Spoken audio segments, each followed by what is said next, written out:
Hello, everyone. We're here for another mixed tank takeover, and today it is with the one and only John Paterno. Hey, everybody. Thanks for coming out and checking it out. It's been, I think, a little over a year since I've been here, and I'm happy to be back. This will be fun. Yeah, this is great. I tried to work an air horn in there. It didn't. There we go. There we go. Oh, you got it now, Mark. Yeah. Yay.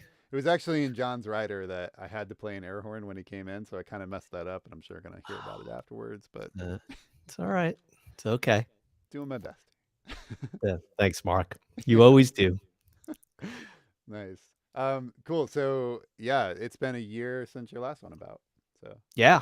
yeah. And like I said, it's good to be back. I think what I'm going to do today is I'm going to listen through a decent portion of the song. I might skip around. It just kind of depends on what strikes me. So I'll check out whatever description the poster put up, just so I have an idea of kind of what what they had to say about it, and we'll give it a listen. So we're going to start with this first one here, the pull Mhm. with CW Carter 13. So yeah, here we go.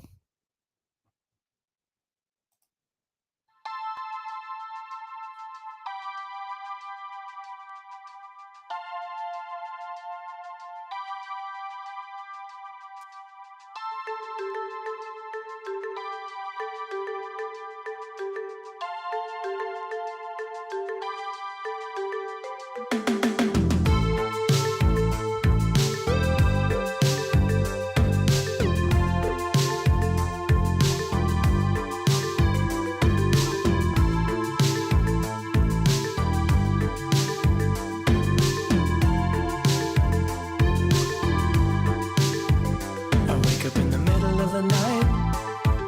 My thoughts are racing, and I'm trying to think of you as a friend. You got a kind heart, and when I tell you you're amazing and you smile, I get lost again. Am I picking up on signals that were never really there? The whirlwind of emotion. Am I imagining you care? You're having fun and cracking jokes, and all the while I'm trying to understand. Then you pull me back and I die a little bit again. That pull that you've got on me is amazing, and it's drawing me in. The fight between my head and heart is raging, and there's no way I can win.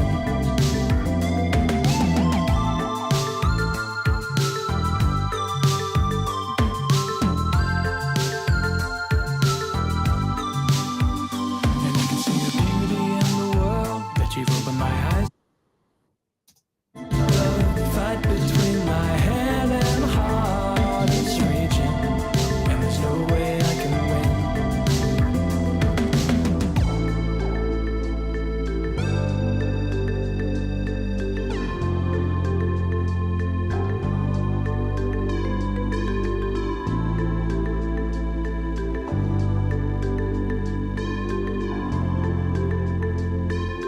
Pull me back and I die a little bit again.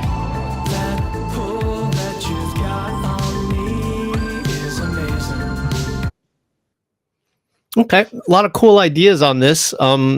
It's funny that dun da da da da reminds me of that song by Michael McDonald called "I Keep Forgetting." It's got this great guitar part in it, so that's why I keep smiling, because I keep thinking of that.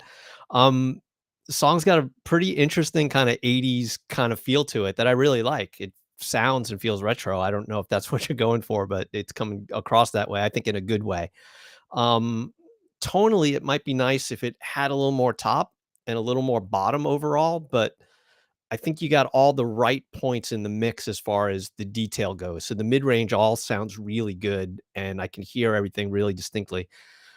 The only kind of real criticism I have is the vocals, and part of it is the performance, and then part of it is also I'm wondering if you couldn't support it a little bit more, like with a little parallel compression or something that gives it a little bit of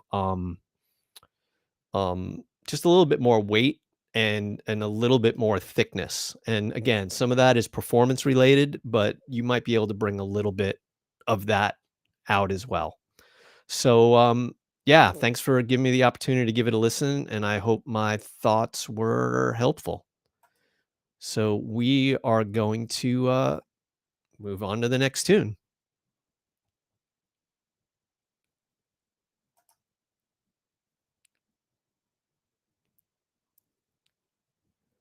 All right. So this one was just posted 29 minutes ago. All right. Let's give it a listen.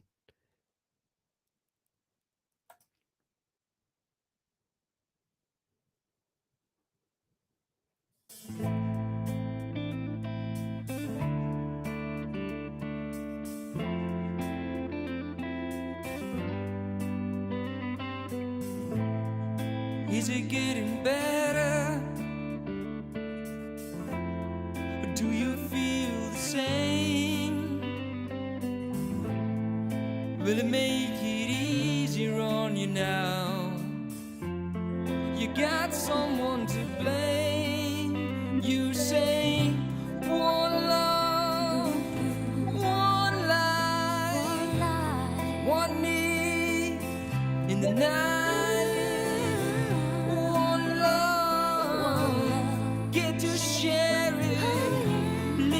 Darling, you don't care.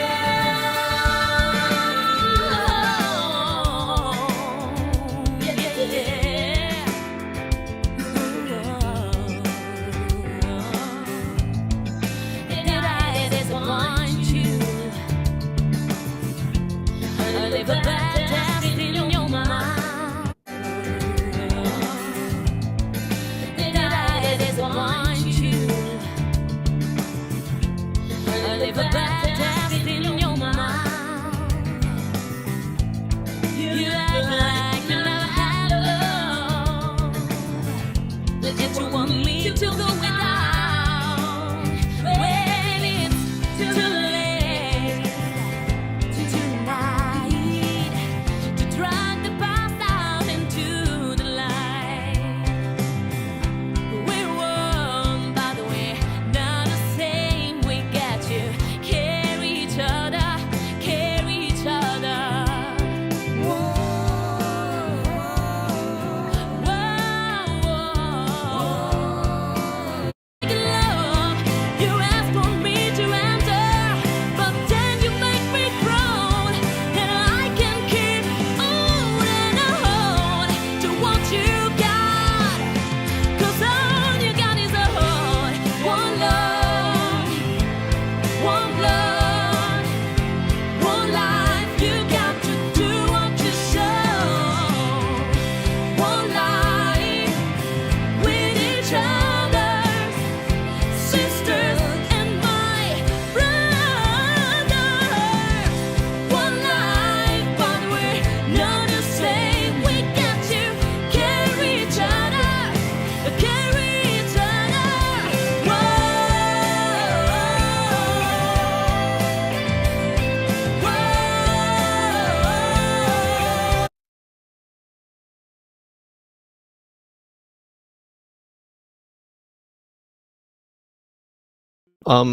I'm wondering if you couldn't put a different little spin on it, to make it your own a little bit more. But I think the quality of the playing is good. I stopped around a minute 10. I think there's a wrong note or there's something on the right side that's not quite harmonically correct, I don't think. Um, Vocal sounds are good. The guitar sounds, the playing is all really good. The only thing that's got me a little bit curious is the dynamic of it. Um, it starts off really soft, gets really loud. And, I understand that people do want to build dynamics in, but I think in a song like this, you want to try and maybe keep the level a little bit more consistent all the way through. Um, just because I think the arc of the song will be helped with the arrangement as much as just turning the volume up. and maybe that's what's happening. Maybe you're adding more parts and it's getting louder, but I think you got to kind of think about it as a little bit more level playing field all the way through.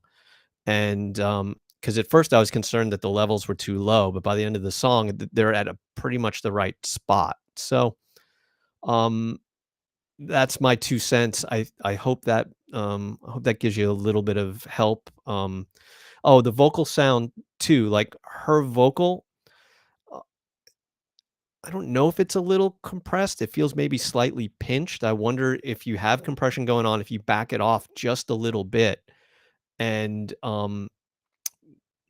yeah, maybe just think about maybe doing a few more rides as opposed to using the compressor to grab her peaks. So that's it. Um, all right. Our next tune with our draw track. How we doing there, Mark? Everything cool? Yeah, going well. I had a little Excellent. slapback on your mic during the last one, but we sorted it out. So Ah, okay. Everything's cool now. yeah, everything's great. Here's another air horn for you. You're a L- YouTuber right now, so I have to add sound effects. Let's get ready to Yeah, rumble. awesome. All right, let's do it. Here we go. All right. So, Porte Phineas from Rosa Mi Alma, or one or the other. Um, from your country. What country are you from?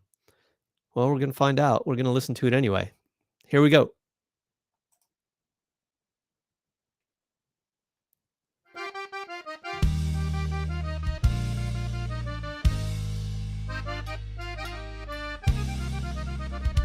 Espero no volverte a defraudar, no correr tras de ti.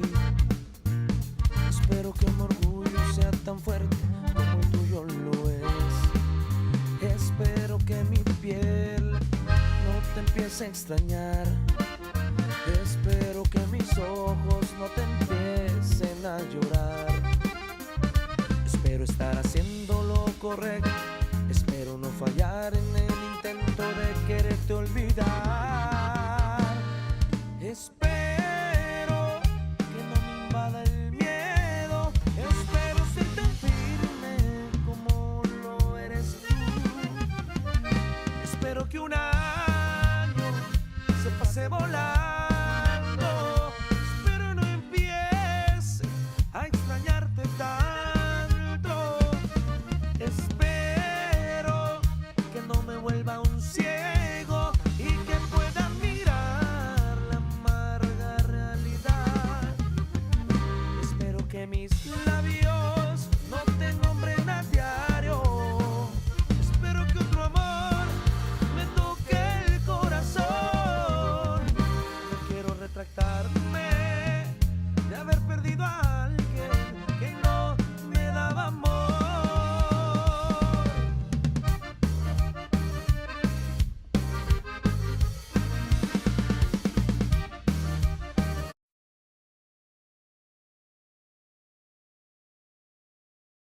And I think what you're running up against here is stuff going on with the performances and the arrangement. The bass drum is really busy, so it's not lending itself to the song to let it roll a little bit.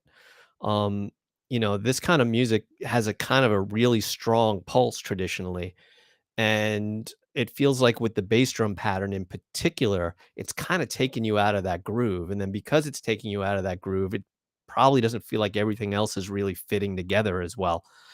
Um, so I would look at that. I would look at the timing of everything and make sure everything feels like it's playing together and moving in the same direction and with the same kind of pulse to it. Um, but the parts or the instrumentation I think is all really good. The vocal sounds passionate, but again, it's like if you're trying to sing on slippery ice, sometimes that kind of it makes the whole thing just not gel together and also makes it difficult to sing to. So I would work on the pocket. I can see why you said you've mixed it 4 times without success, and that's because I think your basic tracks definitely need some some attention. So yeah, definitely look at that. And also it seems kind of quiet level wise. I would definitely not be afraid to turn it up a bit more. Um, I'm saying looks, but I am looking at meters coming through, and you do want to have it at a decent level so that it does play back and compares well with other tracks once you get it out in the world. So yeah, so those are my thoughts. Good luck with it, and this is really refreshing to hear. So thanks for sharing it. All right, next.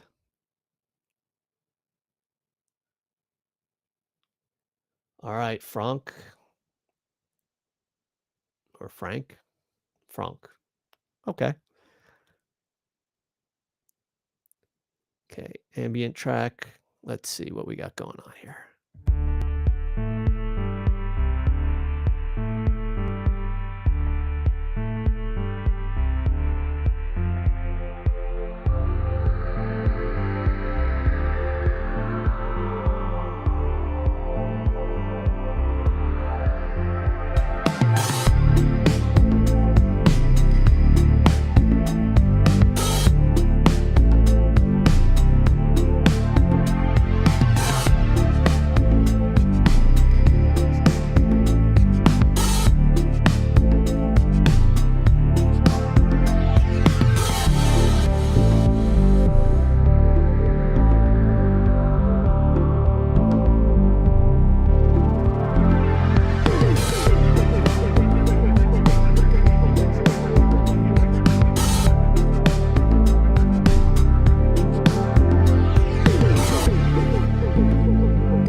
The low end feels like it needs to be treated a little bit. There's a resonant kind of boomy note that kind of just keeps popping out in and out as the track goes down. So I don't know what you're mixing on, but maybe if you listen on another set of speakers or maybe open ear headphones so that maybe you hear a little more low end detail, you might be able to sort that out. And it's not going to need much. You're just going to need a little notch someplace down low. Two other things that I noticed, you have these really cool events that happen sometimes, like these swells that come up. And I think you can make more of those. Make things more dramatic than you think they need to be. I mean, I know it's trying to be an ambient track, but you also don't want it to be static all the way down. So those swells that come up, if you have the swell come up panned in a little bit, and then you put either an eighth note or even a quarter note delay to it, and have those delays panned out a little bit more, you can get this nice little effect where it comes up and then it kind of dissipates and moves at the same time. So those are cool little tricks. You have this nice percussive dot dot dot dot dot dot kind of a thing going on. It feels like it's static, and maybe that's something you move around somehow, or you just slowly pan it as it's doing its thing. Um, there's a lot of things you can do with pads or slightly rhythmic pads to make them feel like they pulse a little bit. And again, you can use delays, and you can use a time modulated chorus. Sometimes you can modulate the rate on a chorus effect, and you can get these nice little extra rhythms.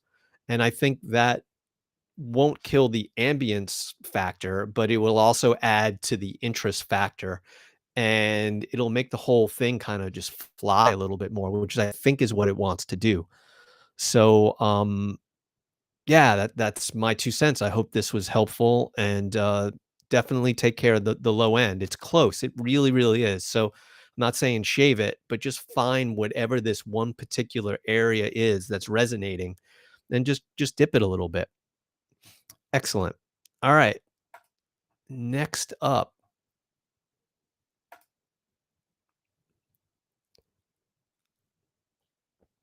Horizont. All righty.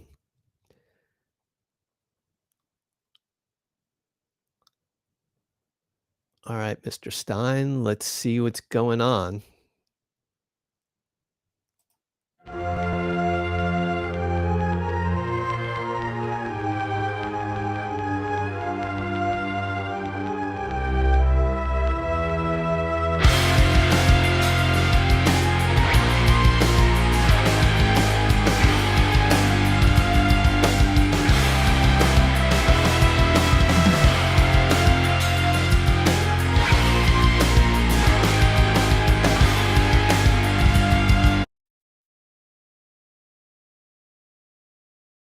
Thing at the top. If you're going to do that, you should really make it sound record scratchy instead of a full bandwidth clickiness on top of it, because it's a bit more distracting. I think your intent is to make it sound like an old record. So I would take both of those sounds and bus them together or run them both through an aux track, and on that aux track put either a bandpass filter, a bandpass filter, cut off the low end, cut off the top end, and filter it, make it sound that way, and combine those two things together and print it. Make an event out of it if that's your intent, because right now it just sounds like it's kind of thumb printed on, and I don't think that's your intent, but it's also a bit distracting because I'm like, okay, well, is it bad audio, or is it kind of I think you just need to really crystallize the point of view. Okay, listening. John, so tuning. Check your tuning on the guitars.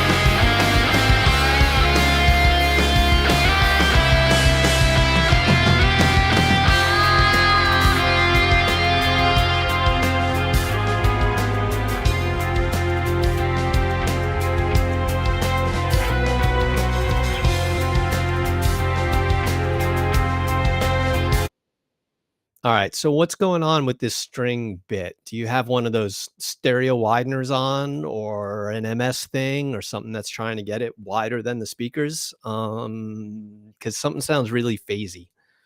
And if you do have it on there, I would say yank that stuff immediately. And if it's on your whole mix, take that off too. This is going to be a theme of mine as we go. I'm really not a fan of that sound and that effect, because it's really kind of agitating for me. I guess I'm really sensitive to it, but I would totally lose that if that's on here. The other thing I'm thinking about is the bass part. It feels like it might want to have something that's a little more free and a little bit more driving. I'm wondering if you played the bass and the guitars, and if you're mainly a guitar player, because that's it sounds like a guitar player's bass part, for lack of a better way to put it. And no offense here. I do the same thing. I'm mainly a guitar player, but I'm wondering if it goes something a little bit more driving and a little bit more melodic, if it wouldn't help the whole presentation of the song. All right, I'm going to skip in a little bit more.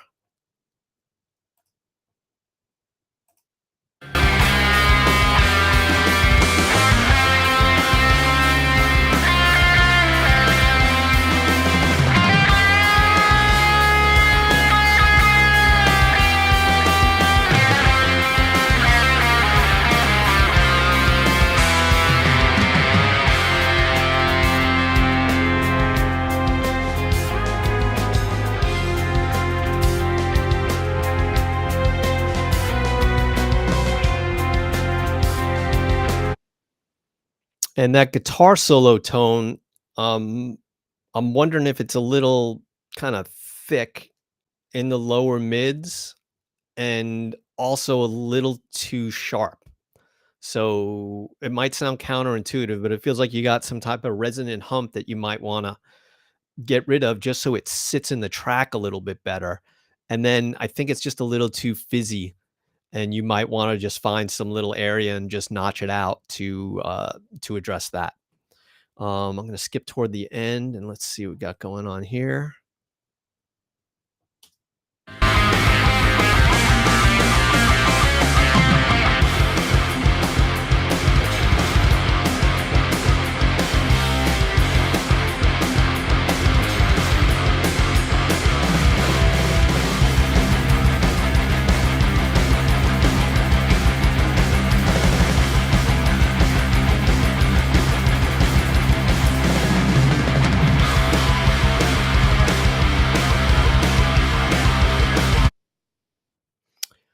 And one other thought, if you haven't tried it at this point, what happens if you take some of the reverb off those main rhythm guitars just so that they sit forward a little bit more? Have them really kind of take over. And again, if you got this widening stuff on, get rid of it. And by having less reverb, those guitars will come forward. And if they're panned hard left and right, or maybe just in a little bit from hard left and right, I think if they're played tightly, they'll really jump out of the speakers and you'll get more of a three-dimensional thing going on, which I think is what, you know, really serves this style of music. All music for that matter should have depth to it. But in this kind of case, having those guitars at you, and then when the center one comes in, it comes in at you. I think it lends to the whole process and to the whole feel of the song. So, all right, that's my 2 cents, and thanks for submitting.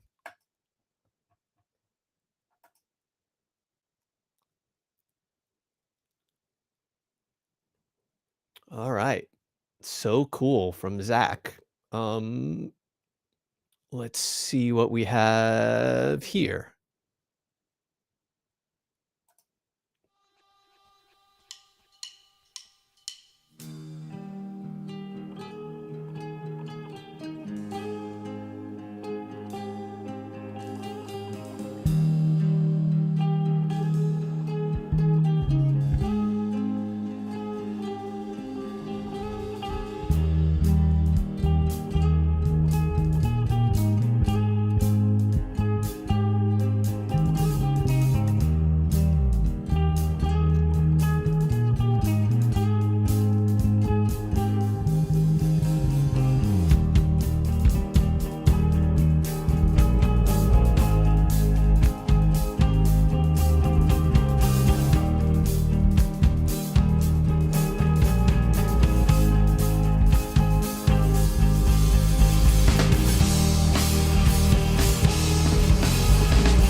Okay, first thing, we're a minute and 16 into the song before we're even hearing the vocal.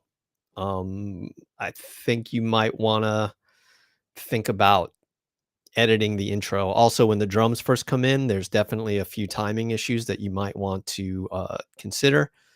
And I'm going to play it from here. Midnight on you through the stars, you float in and out freely through my bones, and all that falls on me, you blow it out confetti.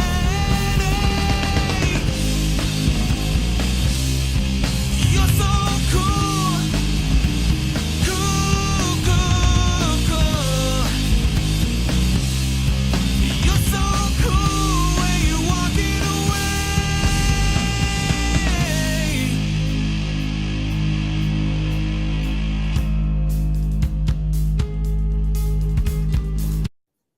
All right, should go right into a verse right there. I like the chorus. The chorus is catchy. and we're 2 minutes in. We should have been through the chorus. We should be at the second chorus by now. So definitely tighten up this arrangement. These guitars in the chorus, it's kind of a grungy thing, but it also sounds like an amp simulator. If you have a chance to get a guitar sound with a mic, I think it would kind of go a long way, even if it's a simple setup with a 57. Get it to sound great coming out of the amp, and that's 80% of it right then and there. Keep it up with this song though, because it is really cool. And like I said, I think the chorus is really good. I love the melody line, and yeah, stick with it. Thanks.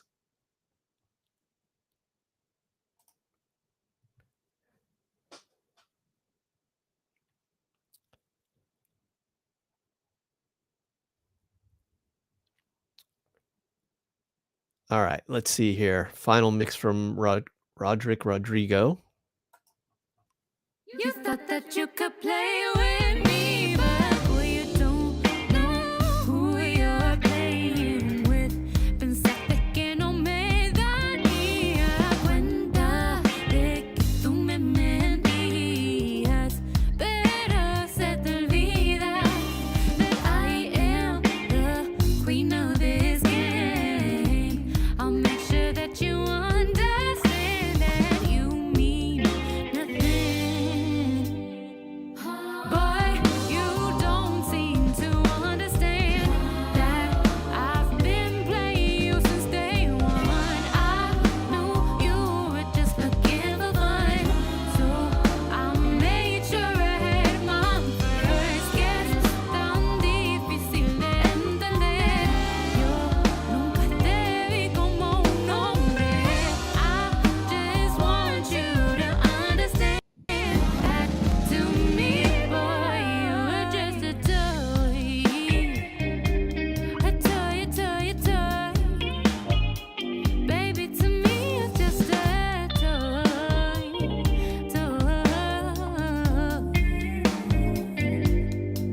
Nah, nah. Get off my ass, won't you now? 'Cause baby, you're just a toy. Now I'm gonna keep telling you why. Ever since I met you, seen you, I thought that you were irresistible. Pero abriste la boca y arruinaste.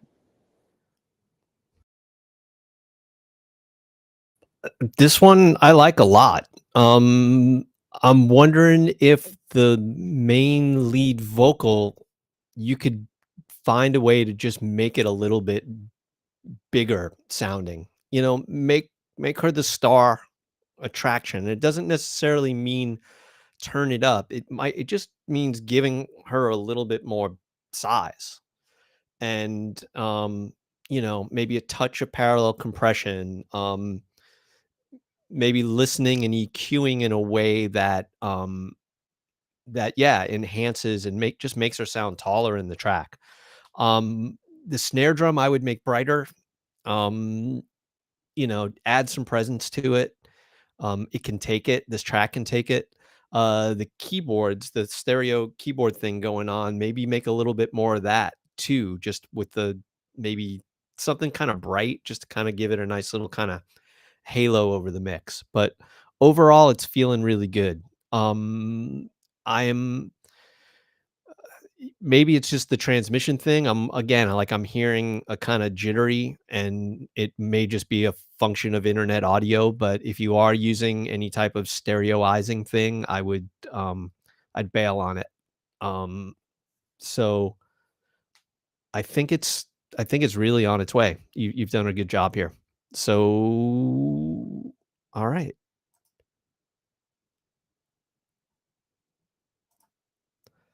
A new draw. 5 hours ago. Now we're talking. All right, Phil Construction. Here it comes.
All right. I think there's some really great stuff going on here. I like the vocal. I like the it sounds like Lemmy meets Pink Floyd in a really cool way, and I mean that complimentary. So um I think that's great. There's something in the drums that's out of phase, so I would look at the toms and make sure that they are in phase with the overheads, or just check everything, because it feels like when they were on their own and the tom was hitting, something's pulling, doing something a little weird.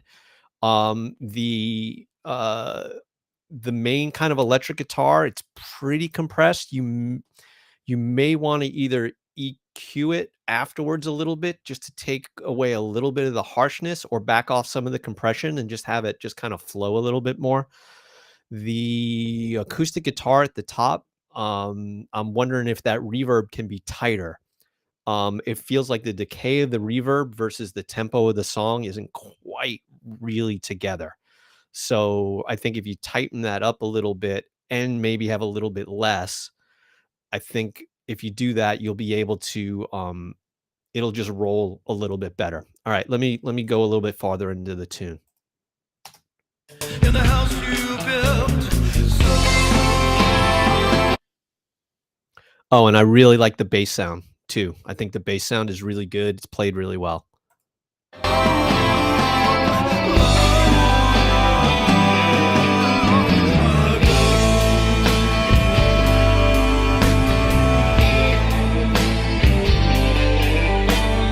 When you say, take me home, the time is now, let's just go, but you never get where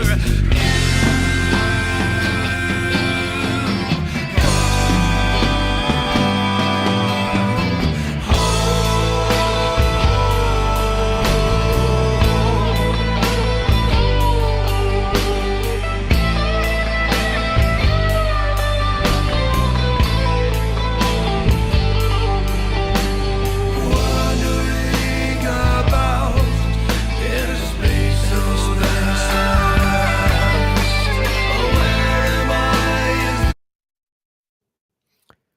Okay, yeah. So basically, I'm it's just kind of reiterating the same things I just said. I'm wondering what happens if you bring the overheads in a little bit and you feel like the drums are a bit more in front of you instead of being in the center of the kit. If that will just kind of help the overall feel and the overall vibe of it. You may want to do some drum edits too, just to make sure that the timing is really good.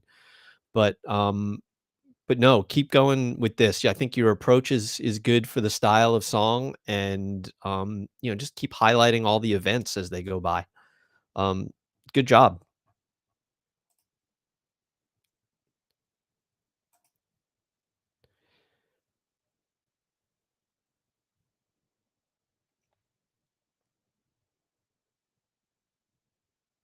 All right, let's give this a chance here from Loyo Black.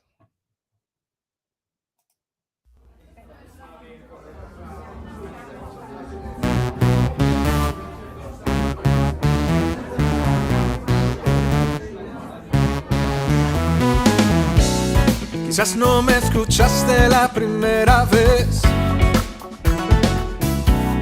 Quizás no te lo dije y solo lo pensé. Es incandescente tu sensualidad.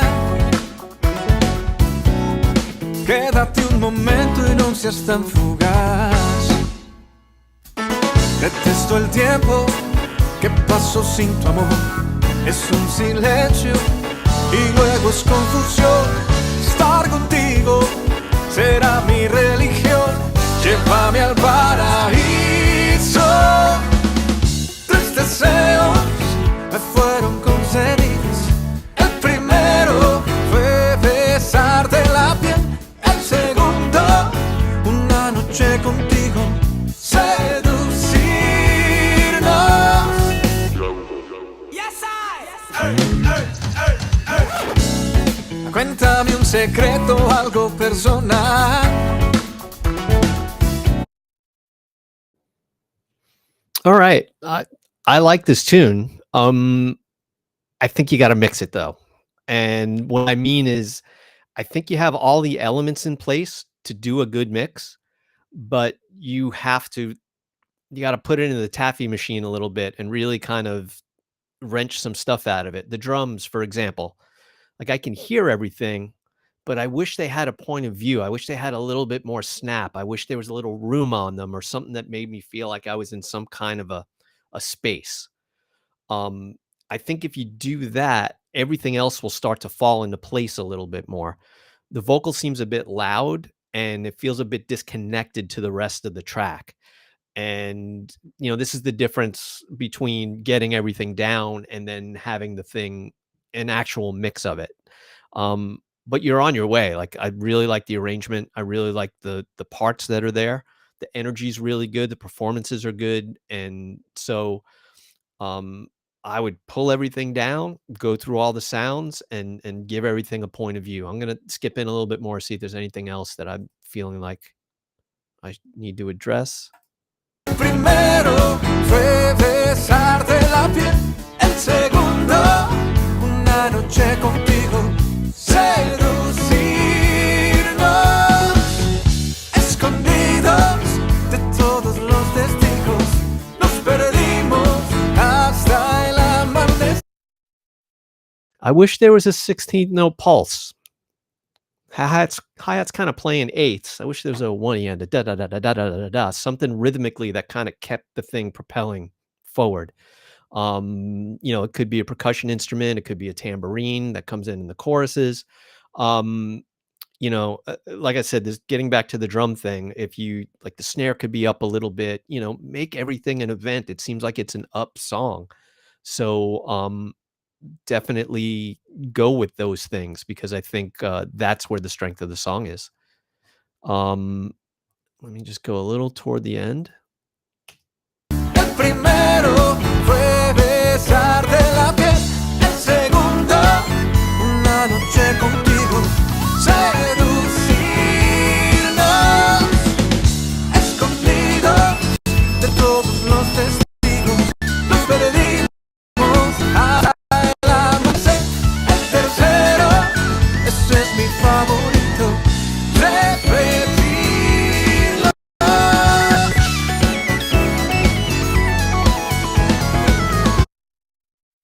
So yeah, same thing with the end and this synth. I think you just have to get everything to kind of coalesce around you. It just needs a point of view. You get a point of view going with this, and you're going to be golden. Nice work. All right, next up.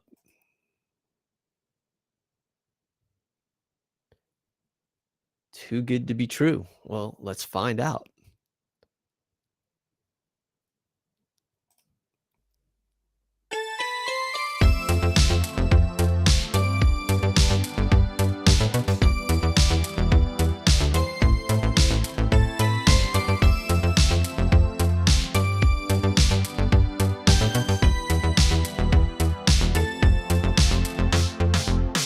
You got a smile brighter than the stars. Sometimes I think I must be crushing hard. Have dreams where I just lose myself. You're everything I want. And you perfect specimen, got your heart set on me. Oh no, I must be dreaming. You're too good to be true. Am I all that you needed? Am I good for you?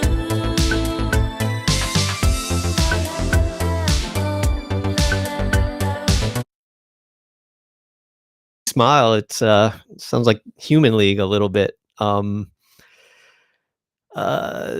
my first impression with the mix, I'm wondering if the kick could come up so that you would really get this kick, snare, kick, snare, kick, snare, and you got this nice bubbly bass going through right in the middle of all of that. And I think it'll take it without getting in the way of anything else.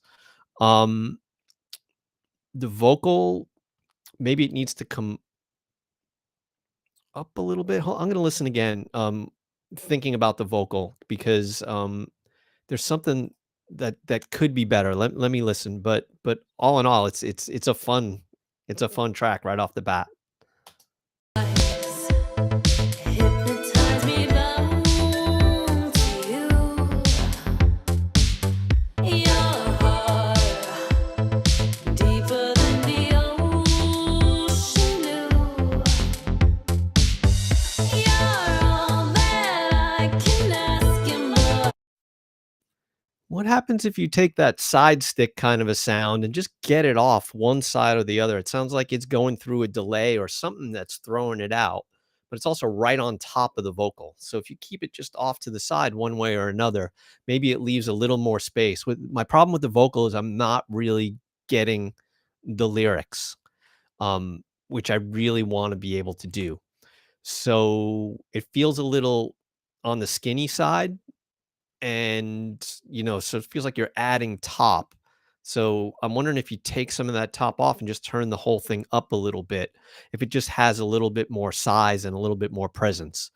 I think that would go a long way to get it speaking as good as like the snare is and the bass in particular. I think those are your two strongest elements through the entire song. So but I think it's really, really good. And so keep it up. And definitely, I think if you just concentrate on those couple of items, I think you're going to step up the mix quite a bit. Good luck with it. And next.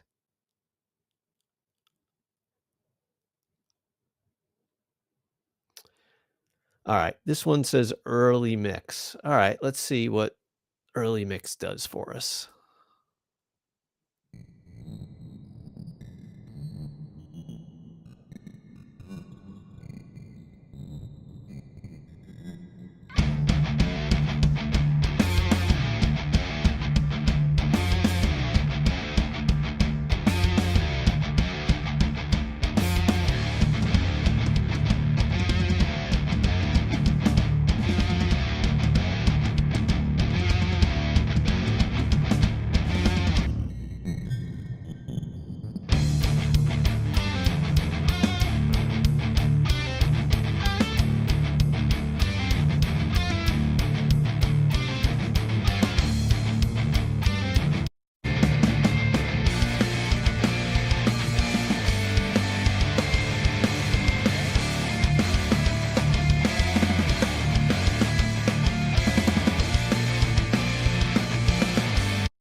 All right. So my first question is are there supposed to be lyrics on this? Is this all the parts?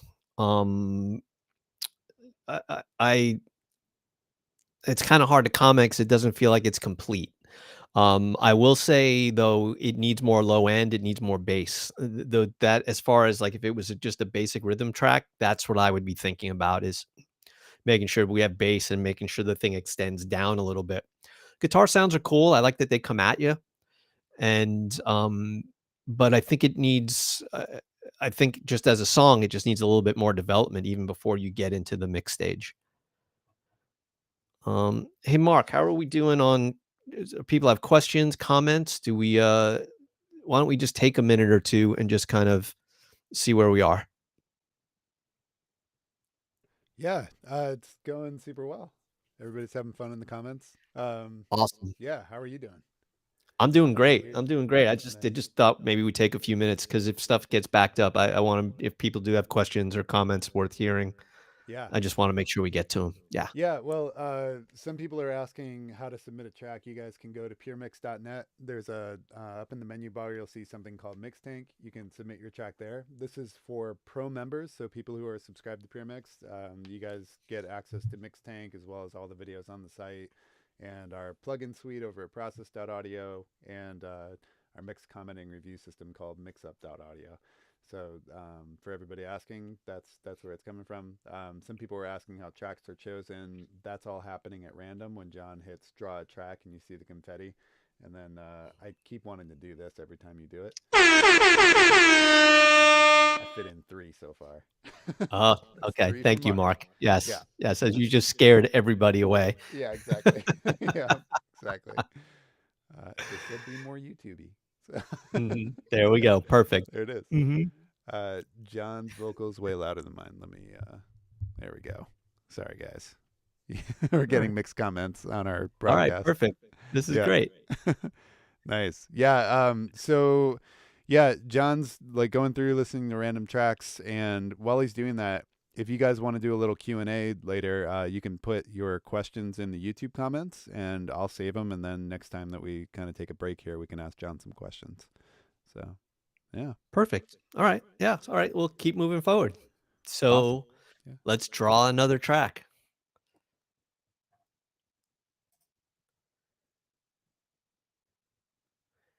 All right. 42 minutes ago. From Thomas Kramer. Here we go. Ich wollte nie erwachsen sein, hab immer mich zur Wehr gesetzt. Von außen wurde ich hart wie ein Stein, und doch hat man mich oft verletzt. Irgendwo tief in mir bin ich ein Kind geblieben. Erst dann, wenn ich's nicht mehr spüren kann, weiß ich, es ist für mich zu spät, zu spät, zu spät.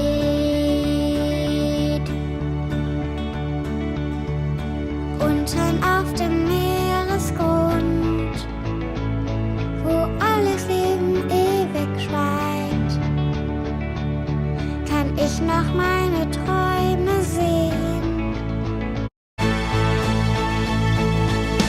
Ich gleite durch die Dunkelheit und warte auf das Morgenlicht. Dann spiel ich mit dem Sonnenstrahl, der über sich im Wasser bricht. Irgendwo tief in mir bin ich ein Kind. What a cool thing to do with your daughter and her friend. I think that's really great. And as far as the mix goes, I mean, I'm hearing everything. I'm not. It sounds like you're, it's a lot of kind of stock drum sounds and things like that. But for this purpose, I think it's totally fine.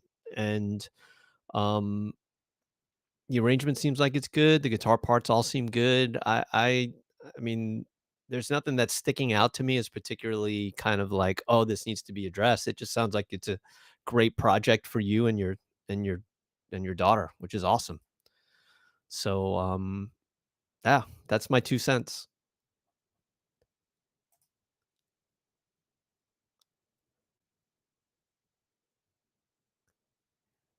All right, let's see here, Mr. Druzy Beats. You can't hate me more than I hate myself. Myself. You can't hate me more than I hate myself.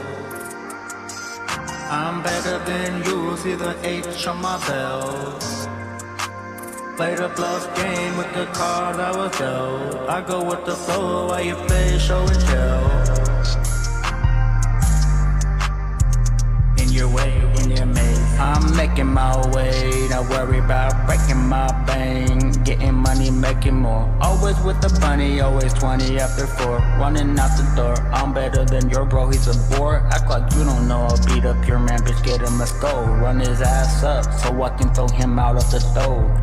Talk a lot of trash, but you sounding really slow. Get some back like a sash. I can kill your vibe with a fucking flash. I'm live on the dash with the juice and the cash. I'm the GOAT. Toss up the deuce and the middle finger too. 4 finger fucking your while I'm smoking loud leaf. I'm so ill, I'm so rowdy. Kicked his ass across the county. You cannot collect my bounty. Your clowns are soft like downy. Daft and dumb, get from round me. Auto-tune be clowning you, sounding like you're drowning. Your tone deaf, like the sounding. You can't hound me, leave me where you found me. You can't hate me more than I hate myself.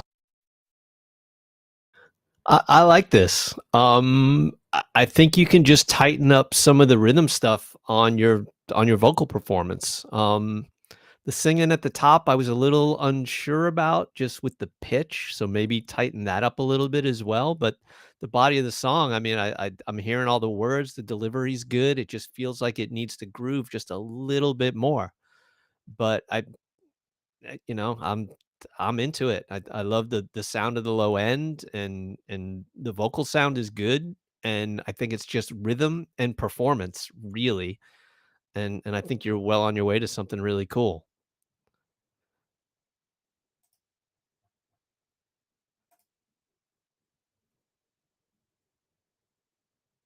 All right.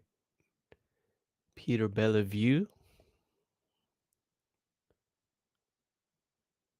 Here we go.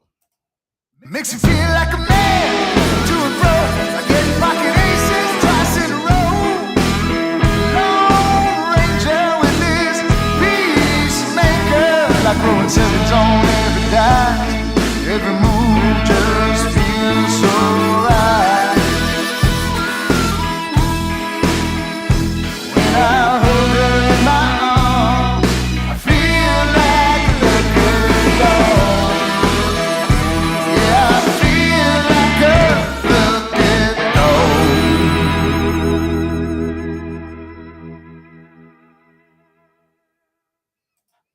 All right, that's our shortest one so far. Um, it seems like you could do more with this mix, considering what's going on. Um, it just feels like the drums are kind of thick and diffuse, and I'm wondering what happens if you tighten them up. And I mean, even spatially, maybe have them come from the center or come from one place or from a more narrow place. I'm gonna listen one more time here. Come on back. Makes you feel like a man, to and fro, like getting pocket aces twice in a row. Lone Ranger with his peacemaker, like throwing sevens on every dime. Every move just feels so right. Yeah, I mean, they are kind of there. I would tighten it up even more and make it maybe just and maybe the side elements need to come out a little bit more. It doesn't feel like it's kind of grabbing me. It feels a bit diffuse. Um let's see. Hold on. Every move just feels so right. When I hold her in my arms, I feel like a liquor dog. Yeah, I feel. Yeah, what happens if it's a little less about the drums, a little bit more about the bass and the guitar and some of the other melodic instruments? Because they might just be a touch loud too. Um, yeah, I would say whatever you're doing, pull down the faders and try and maybe try a different approach. Sometimes with tracks like this, sometimes you put in the drums last just to kind of get a feel for everything else and then bring the drums in enough to where you're getting the pulse of the song, but you're also hearing all the other elements that you have going on. So I would that's what I would look at. All right, Paterno was here.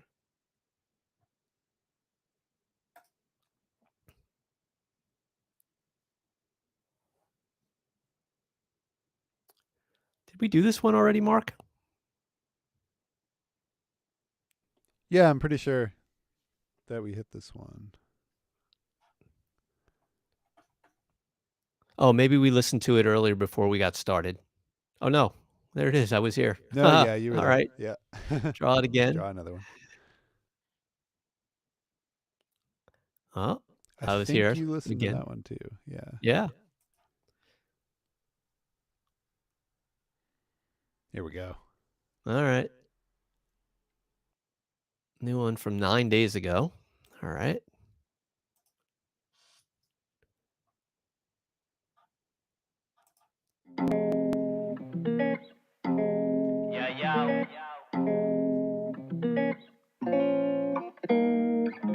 De la font.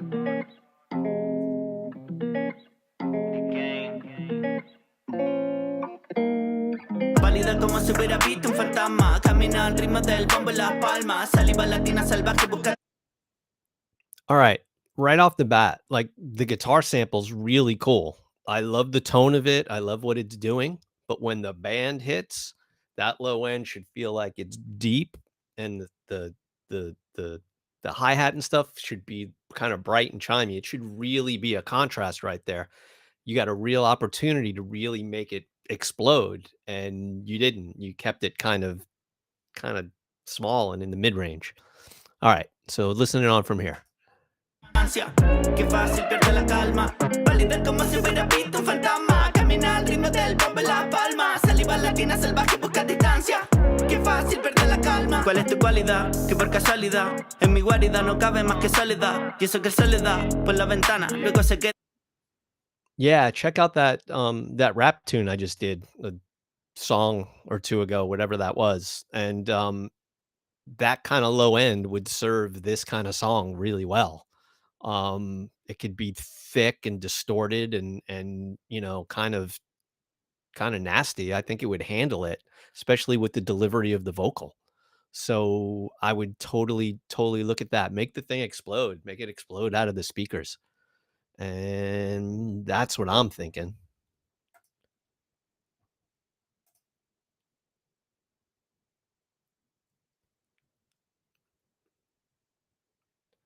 All right.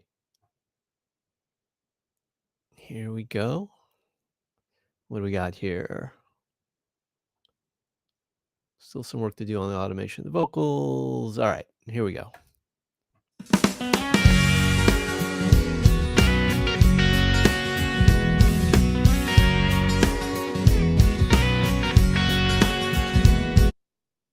All right away, way too much compression on the snare drum. It sounds like I'm getting flicked in the ear.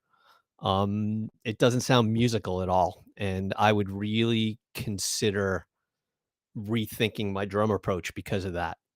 Listening from here.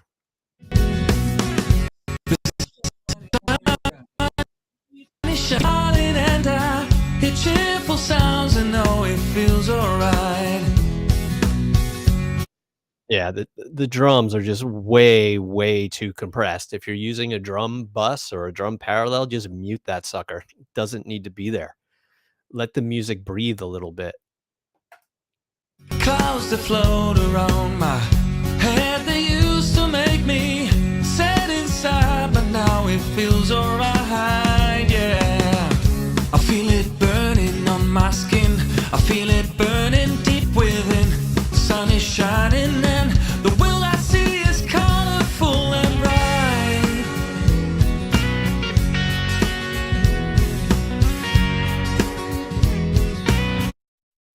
Yeah, it all feels sliced, diced, and pureed. It doesn't feel like natural. It feels like you're really trying to muscle something with the rhythm section that doesn't need to be muscled. It should be open and free and musical. The vocal, I would, just check the performance and the tuning here and there as well. It just feels like it's all trying to be funneled down some little itty bitty funnel, and it should be music. It should be open, and it should have depth, and it should be wide, and it just doesn't feel that way to me, unfortunately. So yeah, take all that crap off. Think about the song, think about the music. And I think that will really go a long way. Sorry, I don't mean to be harsh, but it feels like you got a real potentially nice song here, and you've just you've templated it to death. So that'll be our new phrase for the day, Mark. Templated. Nice. Need a sound effect for that one. Yeah. Nice. The air Well, horn doesn't quite do let's it actually justice. chat about that for a second. Uh, Okay. so Yep. yeah, what do you kind of mean like when you say templated to death? 'Cause there's Well, something to unpack there, right? I think a lot of people feel like they need to do a bunch of stuff because they see other people do things Mhm. on the internet, Yeah. and it's not necessary. It's really not. You don't need your drum bus and your bass bus and your guitar bus and your vocal bus. I mean, if you evolve into that, then great. If you feel like that kind of thing's important as as you're becoming a mixer, then okay. If you feel like you need to work, if you feel like that's going to make you work faster or more efficiently, Mhm. I mean, if you get the fundamentals down, then you can start branching out into that thing. But if you start with that thing, then you're not really exploring what it is that mixing is. You're kind of trying to take somebody's idea that you don't really understand how they got there Mhm. and trying to force it into your thing. Right. And it doesn't really work that way. It's you got to find your voice, and your voice just comes from doing the work. Um, and and and checking things out and really comparing what you're doing, understanding what you're doing when you're turning a knob or adding compression or adding parallel. Mhm. So yeah, that's I it's kind of a broad phrase, and I know these things are helpful for some people, but they're also crutches for others. And so finding that spot in between is really where you want to be. Right, right. It's actually a good moment too for a question. Okay. So this is from Santiago Mendez, and he Okay. says, "What's an aspect from mixes of people starting up that you notice is generally a weak spot?" Um okay. There's usually two things. So sometimes it's tonally. So, and that usually means that their speakers or their monitoring environment isn't good. So there's way too much low end. There's not enough low end. There's way too much top end. The mid range is poking out too much. It just means that the mixer doesn't know their speaker Hmm. or whatever it is they're mixing on. So if you're mixing in headphones or using speakers, that's one thing. And then the other thing is a little bit of um, you know, trying to do too much. Um, I do this mix therapy thing where I have students and do some mentoring and teaching. And, you can always tell the kind of less experienced people because they have six plugins on every track and they're trying to slice and dice every little bit. There's like one plugin for the killer lows, one plugin for the killer highs, one plugin for you know, for the compression, and then one for the compression of the low end, or they mult three tracks out for the bass, and the bass, one track has all the top end rolled off because that track's just for the low end, and then this track's just for the mid range, and this is just for the top, and then you blend them all together. And 9 times out of 10, it sounds way worse than if you didn't do anything at all and then just tried to get it in and blend it. And so these are probably the two most common things that I think I see with younger mixers. And it just comes down to being patient and being confident. And that kind of stuff comes over time. Right. Awesome. Yeah. Is there anything that you're hearing, kind of like as themes for comments today or anything? Well, here's the thing. We're listening over the internet. So there are some Hmm. built-in things that are, the audio is going to be a bit more compressed than if you sent me a WAV file. Hmm. That's the reality of it. Um, so beyond that, I mean, uh, honestly, the quality of the songs I think is pretty good. Like Hmm. I'm not hearing a lot of stuff that's like, oh man, I don't really, I don't get this, or I don't feel um yeah, I mean, it doesn't feel like I'm not rolling my eyes thinking, oh, okay, this isn't ready. Right. Um, Right. for most of them. So I think that part's really good.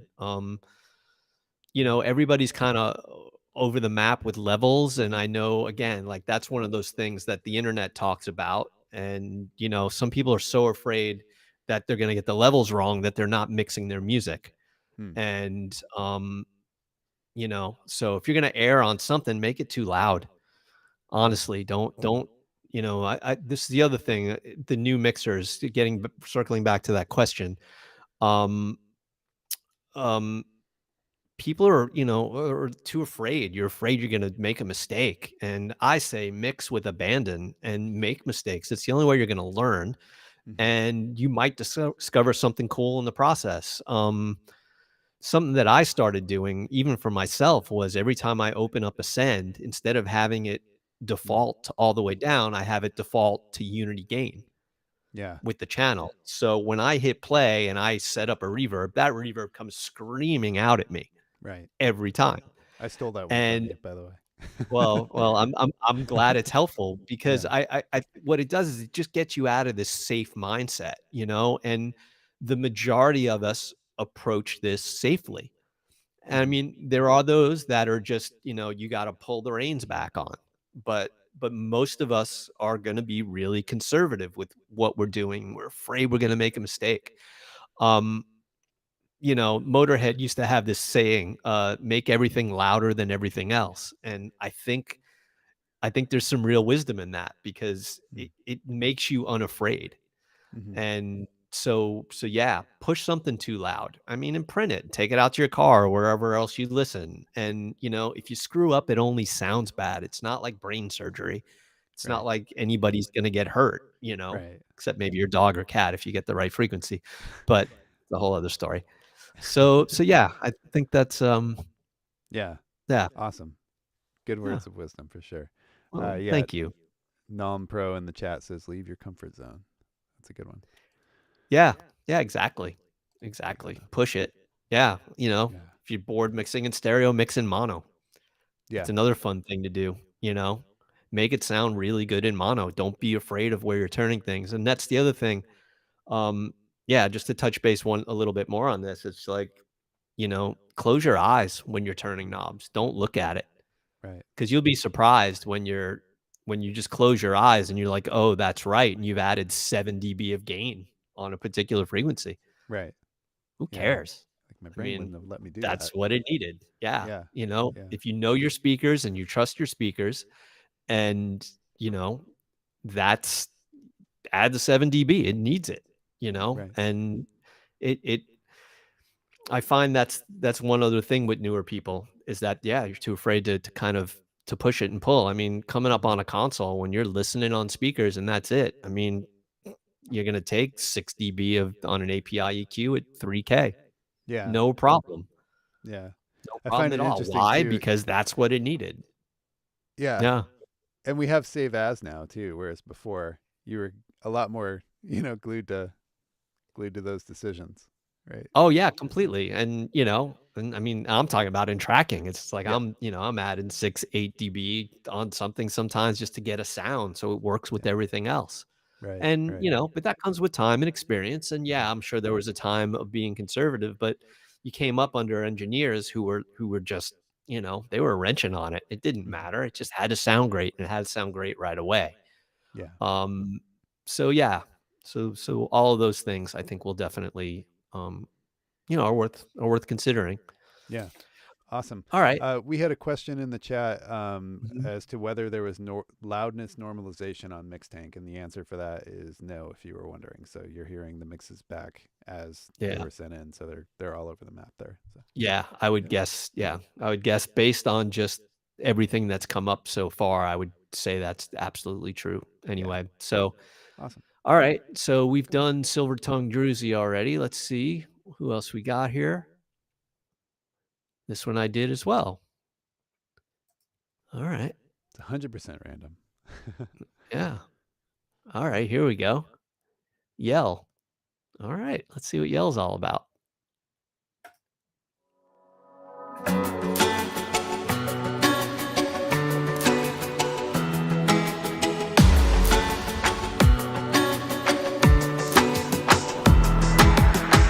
Say it's not what I think.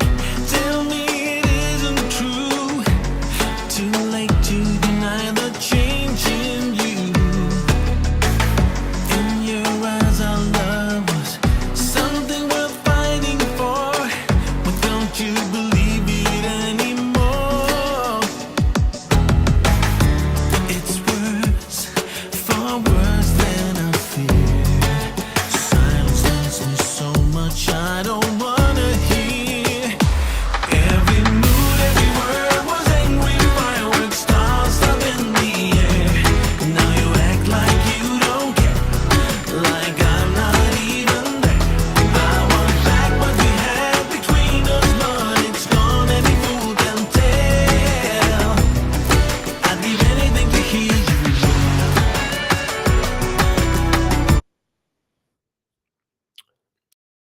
To me, it just feels like there's a lot of kind of stereo bus processing kind of going on. I don't know if there's if you're doing band limited compression, um it feels like it's trying to be controlled, but I think the overall impression is that it just feels kind of clamped down.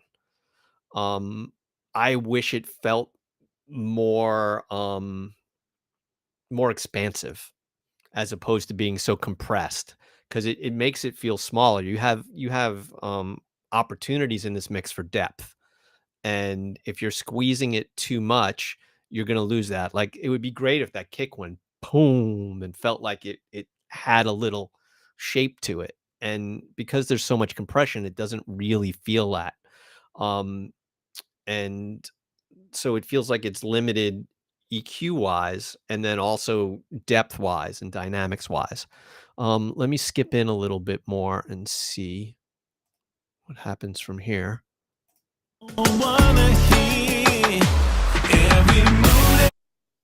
So right there, that boom, I would love to hear that go boom and really be an event.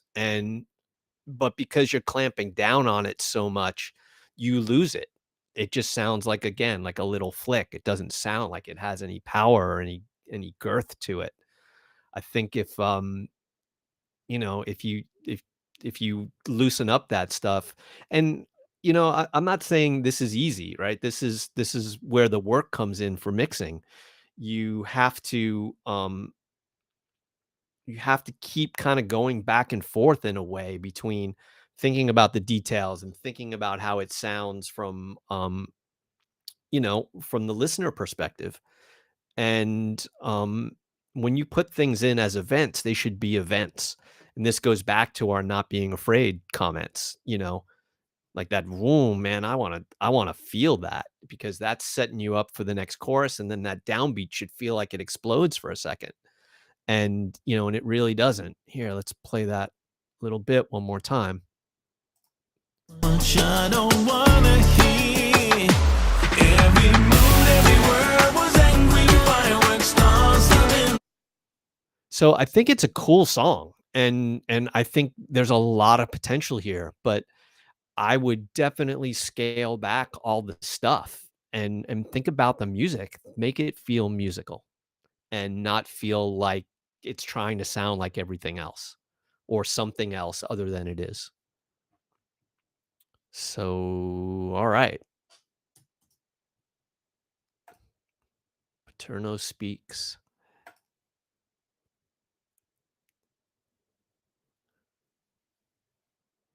All right, Small Pleasures version 2. Let's see.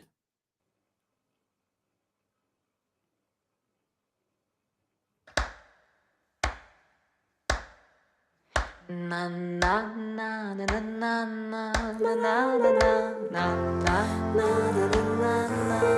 na na na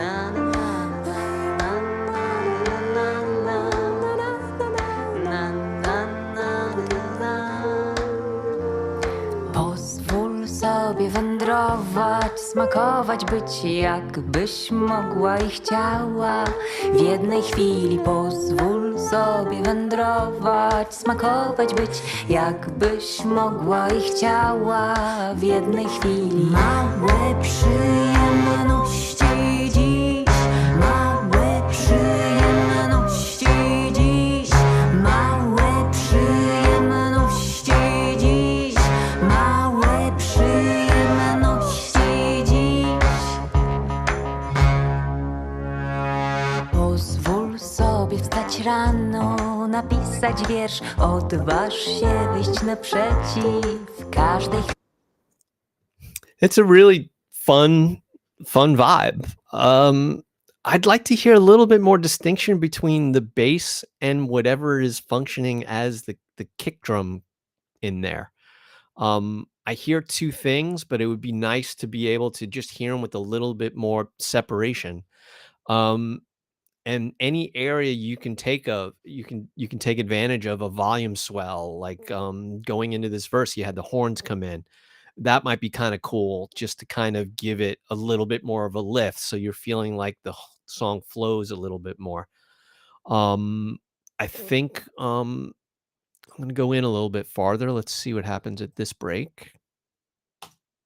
Na nic i działaj na pełnej teraz jest teraz i jutro będzie jutro wczoraj So like right there, where that was there a delay in there, or is that am I just getting a loop here? nie patrz na nic i działaj na pełnej teraz jest będzie jutro wczoraj było minęło nie wróci małe przyjemności dziś małe przyjemności dziś małe przyjemności dziś małe Wurlitzer kind of sound that might be able to have a little bit more kind of hair, a little bit more brightness. And again, just I would work just on the distinction of the instruments just a little bit more. You're really close, but I think if you do that, the mix will get wider and you'll get some more depth out of it. So yeah, if there's a running theme with me, Mark, you know it's depth, trying to make it feel like the speakers aren't there and you feel like you've got a sense of space. So The back wall. so that's my 2 cents. I really think it's a really fun song. Like I smiled as soon as I heard the vocal. I mean, it's got personality and it's got character right off the bat. And so that's what you want. You want to engage right off the top. Yeah. So and then also too, this clarity factor, maybe it needs a little more presence, maybe it needs a little more treble. But yeah, really, really cool. So yeah, keep it up for sure.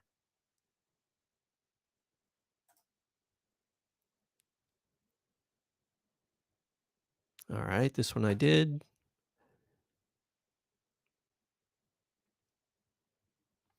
All right, rocking the suburbs. Let's see. Spotlight again. I can't stop saying it. I belong in the spotlight.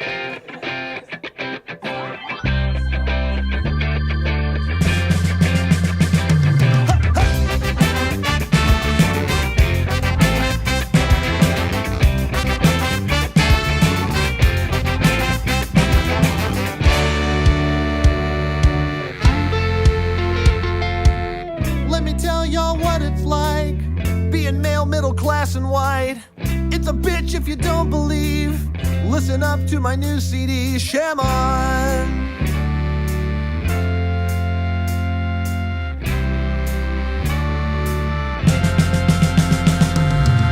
got shit running through my brain, so intense that I can't explain. All alone in my white boy pain. Shake your booty while the band complains. Ha!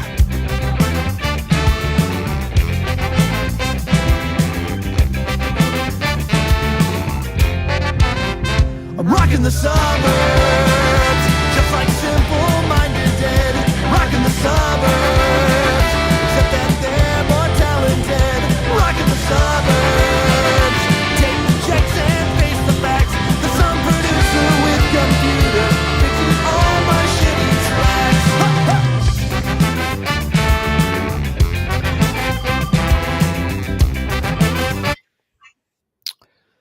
Well, this is one of those instances where kind of hearing all the parts, but it doesn't really feel like it has a point of view from a mix perspective.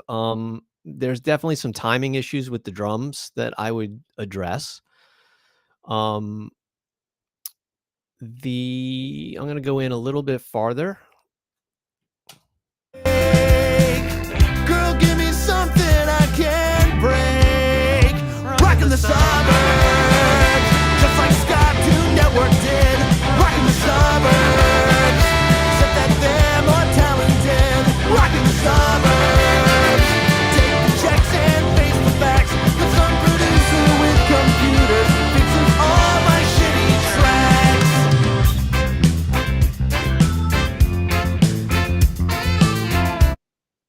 I mean, it sounds like there might be too much low end on the kick drum, so it's kind of eating up the headroom of the track. Drum balance might need to be a little bit better. So I would kind of just rethink it as a whole.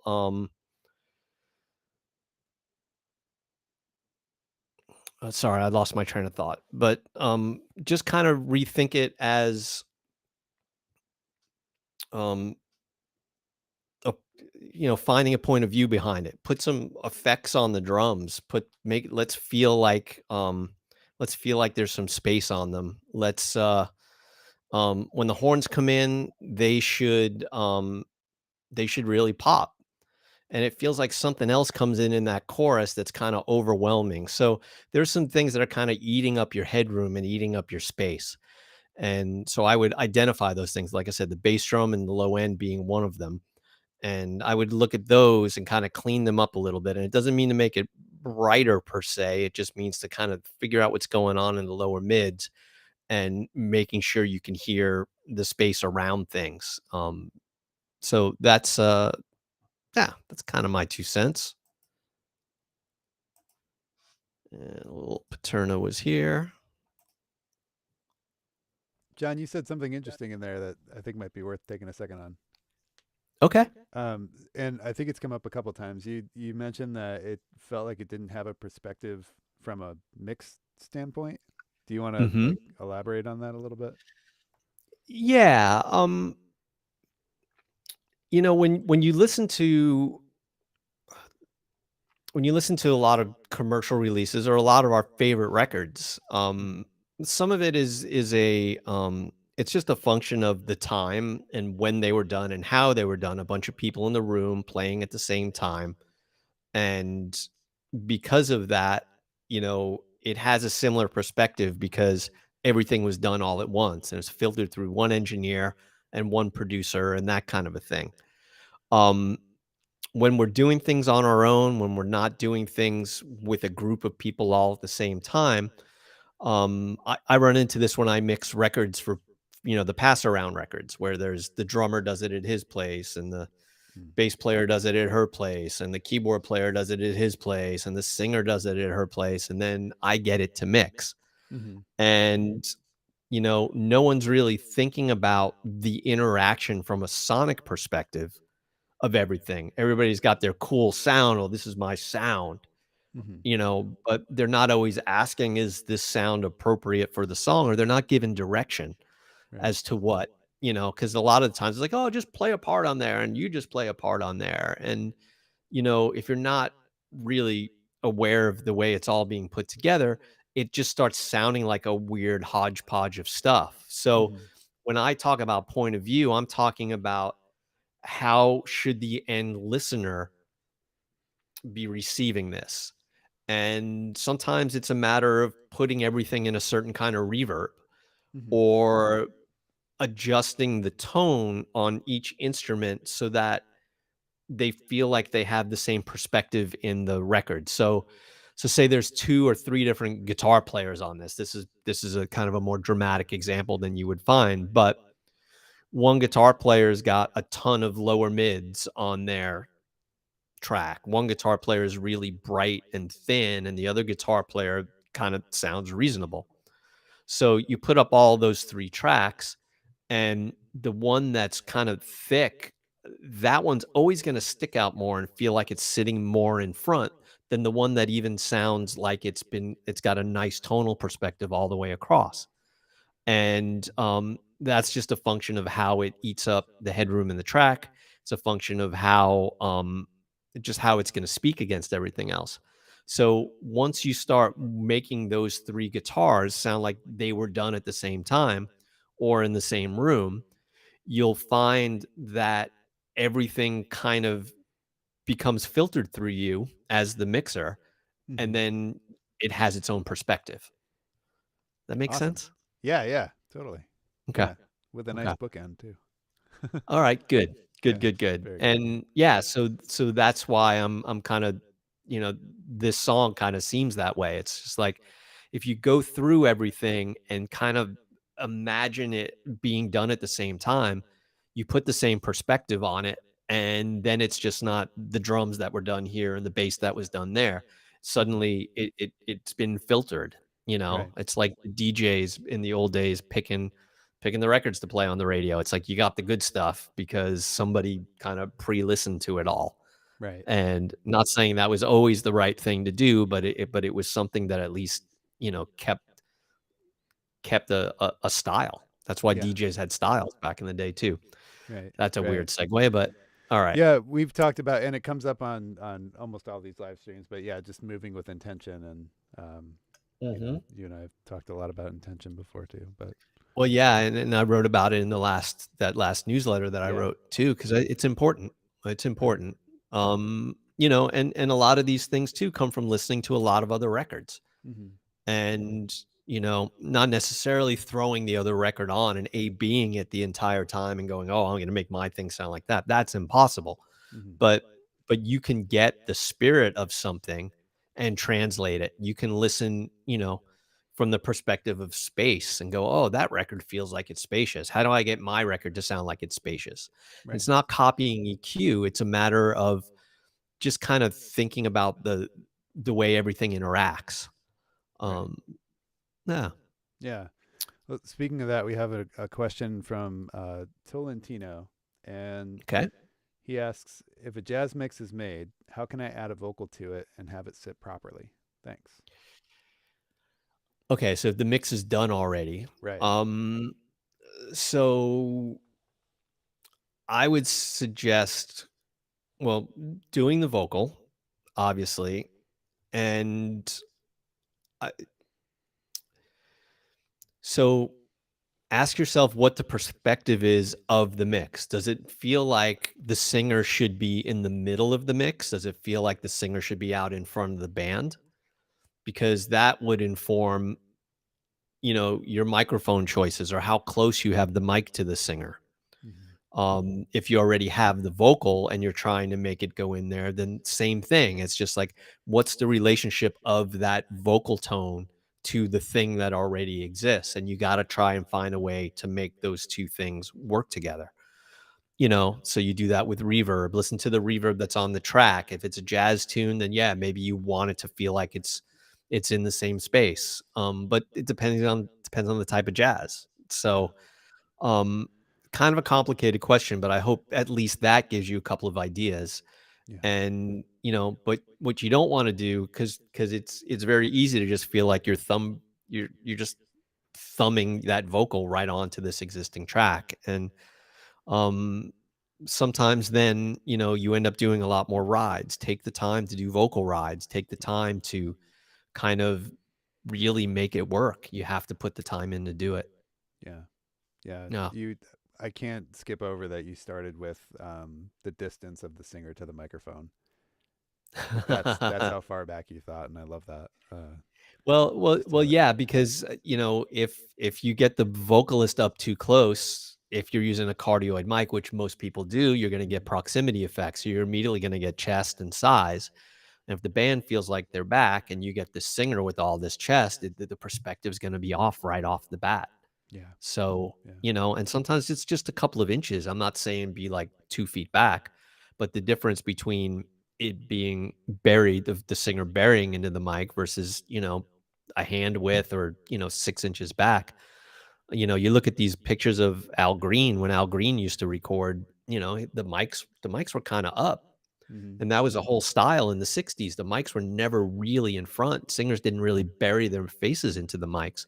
They were always kind of up and at an angle. I mean, old Frank Sinatra records too, and those records, they have a sound. Those vocals have a sound, and they're not intimate. They're not in your face. There's spaciousness to them. Right. Yeah. So yeah, it's something to think about. Totally. Awesome. All right. All right. some more Disco tracks. brisket. Disco brisket wrap. Now we're talking.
All right, this is another one of those where it's just there seems to be a lot of compression going on. Like I'm not hearing the attack of the kick. I'm feeling like it's almost like reverse, like it's going home as opposed to, a nice pulse. The kick's really four on the floor, and I would I would look at making sure the bass part is solid from a performance perspective. And then also that seems kind of compressed too. So if you look at those couple of things right off the bat, it's going to feel way more disco. And if you hold on, I'm going to listen again.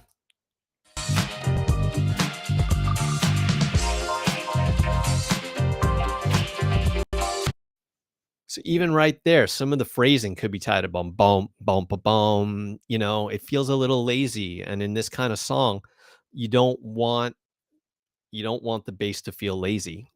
It can feel back against the pulse of the song. I mean, the bass player for KC and the Sunshine Band, that's what I loved about that guy. He always felt back, almost like Pino Palladino in the modern era, and how he can play back on these D'Angelo records. The KC and the Sunshine Band records aren't quite that way, but there is something about that. But if you're going to decide to stay back, you got to stay there. You can't move forward and back because that's going to mess with the groove. So I would really look at the rhythm and the phrasing and decide where you want to be with that bass drum. And there's nothing wrong with being on it. And there's nothing wrong with even being a little bit ahead. It's just going to affect the feel of the record slightly. It's just that whatever you do, make sure it's consistent. Gonna go in a little bit more and see if there's anything else going on.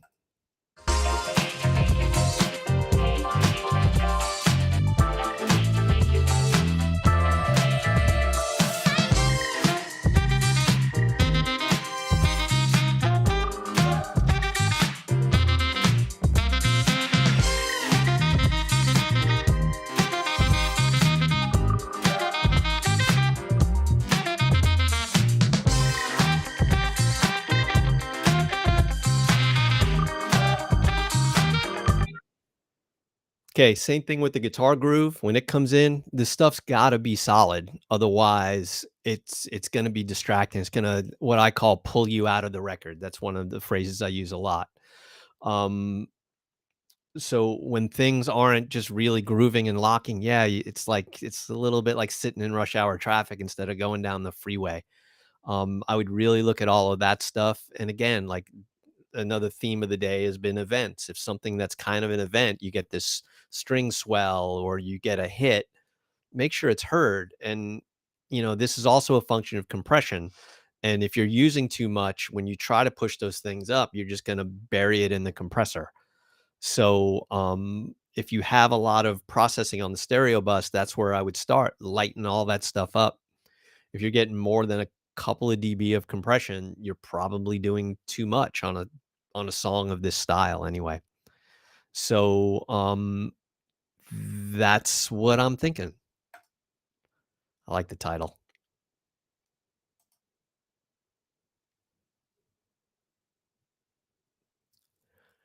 All right. Here's Psalm.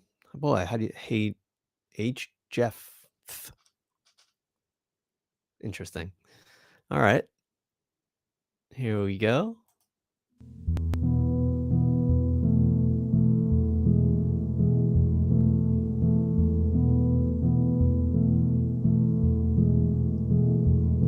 As I walk through the valley of the shadow of death, I have no fear, 'cause I know you're with me. Oh, yes, I know you're with me. As I walk through the ruins and the wreckage of life, I have no fear. All right. Two things that strike me right off the bat. The keyboard part is really cool. Like, I like the sound. There's a weird kind of resonance. And so when you hit certain chords, it feels like there's this hump that kind of comes out. So I would find that frequency area and I would just dip it a bit, 2, 3 dB. Sometimes if you get a narrow Q, you can go really far and just eliminate that resonance, because it just kind of messes with the groove of the record. Um, I heard a mouth click on the C word there. I'm a stickler for that kind of stuff. I really don't like to hear um, that kind of stuff, mouth noises. It's usually pretty distracting for me. So I would, and that's easy to fix in any type of DAW. So very easy to find it, cut it out, or if you use Isotope RX, RX is brilliant for fixing all kinds of things. The declicker I use all the time, spectral denoise if you have a hissy track, and decrackle is sometimes good for certain things that you can't get it any other way. So um, I'm gonna keep listening from here. We just had some backgrounds come in. 'Cause I know you're with me. Yes, I know you're with me. The Lord is my shepherd. This would be one of those cases where I wish there was some more treble or some more presence on the background vocals just to create a little contrast. The overall track could probably use a little bit more top end, crack open like a little 16K, or maybe even a little really broad, like 2.8, somewhere in there, as long as it doesn't get too essy. But when you have the vocal and the background vocals, and this happens with a lot of people too, it's like if you're using the same mic on the lead vocal and the background vocals, the vocals will inevitably start sounding the same, unless you do something drastic like EQ the vocals differently going in, which I usually don't recommend. I'm not an EQ on the way in person at all. Or you put the mic in a different place, or you switch the mic to Omni when you do the background vocals, so you get a little frequency response change, or figure 8 if it's a multi-pattern mic. Or if you have multiple mics, then just put up another mic when you do the background vocals. And again, this is one of those planning things. It's like, oh, if my lead vocal is going to be this rich kind of big sound, then maybe I use a different mic. So like if you have, say, like a U87 style mic for the lead vocal, then maybe you use a 414 for the background vocals, especially if it's not going to be quite as rhythmic, or if it's not a straight double. And then this way you build in contrast immediately as you're recording. And so it seems like this song could kind of benefit from that a little bit. I'm going to skip toward the end and see if there's anything else kind of going on. 'Cause I know. So right there, right before you say, 'cause I know, there's a mouth click. Those are the kinds of things I'll play it again. Those are the kinds of things that I think you should be able to grab. 'Cause I know you're with me. Yes, I know you're with me. The Lord is my shepherd, my sweet shepherd. But yeah, overall, it's put together very nice. And I think you'll find that if you deal with that low end resonance on the piano, the vocal is going to sit a lot better. And then you'll find a path to be able to brighten a few things up here and there. But yeah, nice work on this.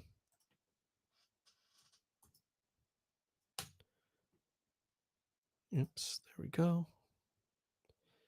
New draw. I think you had This that one I already. did. Man. Shout out to Frank at Puremix. That was Frank's track. Oh, cool.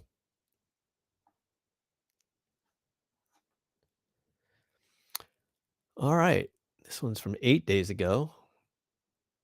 Mid to late 80s when I discovered hip hop.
Yeah, overall, I think the feel is really good. Level's a bit low. In this section where I just stopped, it would be cool if things felt like there was a better contrast. Like put some stereo chorus on a couple of the elements so it feels like it just gets wider a little bit.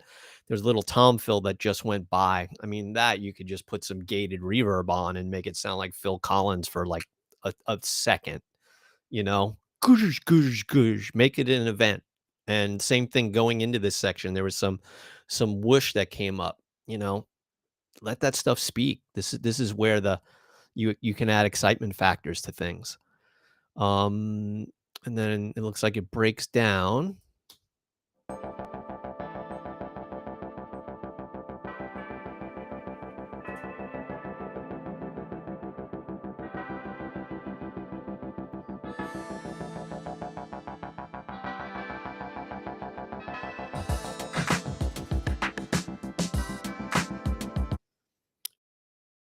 But you know, make the thing louder. There's no reason for it to get too that soft before the next thing comes back in.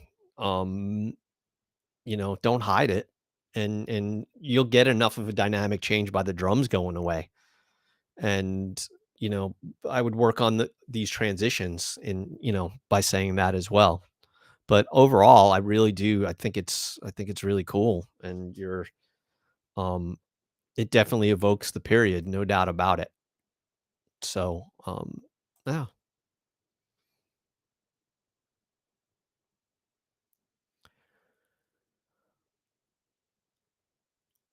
All right, dark, creepy horror vibe.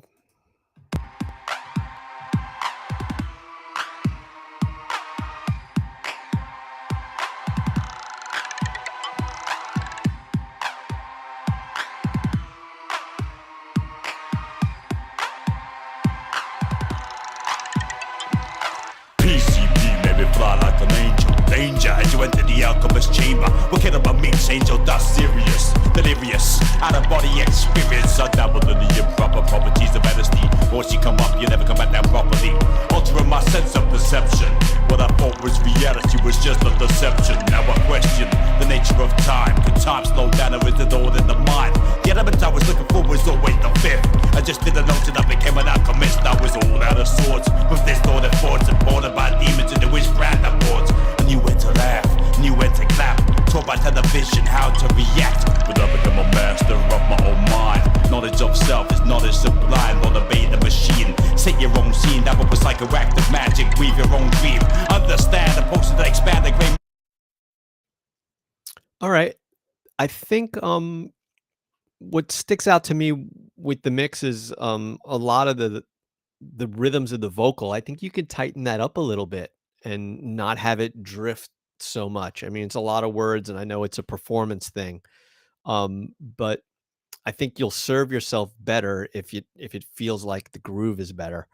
There's something funny about that bass, and I don't know if it's just how it's releasing, but it doesn't feel like it's really grooving either. I wish it felt more in sync with the song, and it doesn't really feel that way to me. So that's something I would definitely look at, and it may just be where it's turning on and how the endings are happening. It's also really deep, so maybe you're not hearing as much of the really deep low end as maybe you should be. Um, those are the things I would look at. I'm just going to listen to this next kind of breakdown section here. PCP made me fly like an angel. Loved by the gods for my bad behavior. There's a lot of sub information on the kick, and I'm wondering if maybe that's kind of obscuring a few things as well. I mean, it's low, but it's definitely there, and it might be a little long for the tempo of the song. So there may be a little rub there that's not quite serving you as well as if it were a little bit more cleaned up. And it may just be putting a low cut filter like 20 or 30 hertz on that bass drum in that section and see if it feels better. But yeah, that's my 2 cents. Good luck with it. Dun, dun.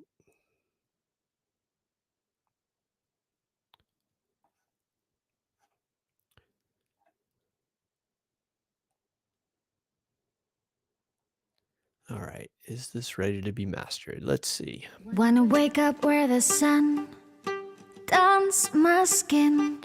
Wanna reach the hidden creeks, see how far I can swim.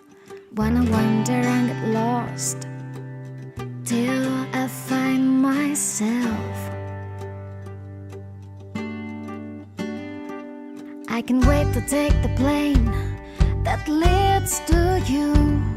I can wait to fly again to paradise. I can wait to meet the guys until the sunrise. I am your star.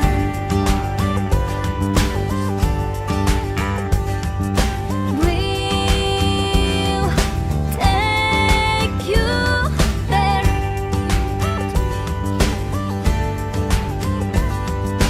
I am your star.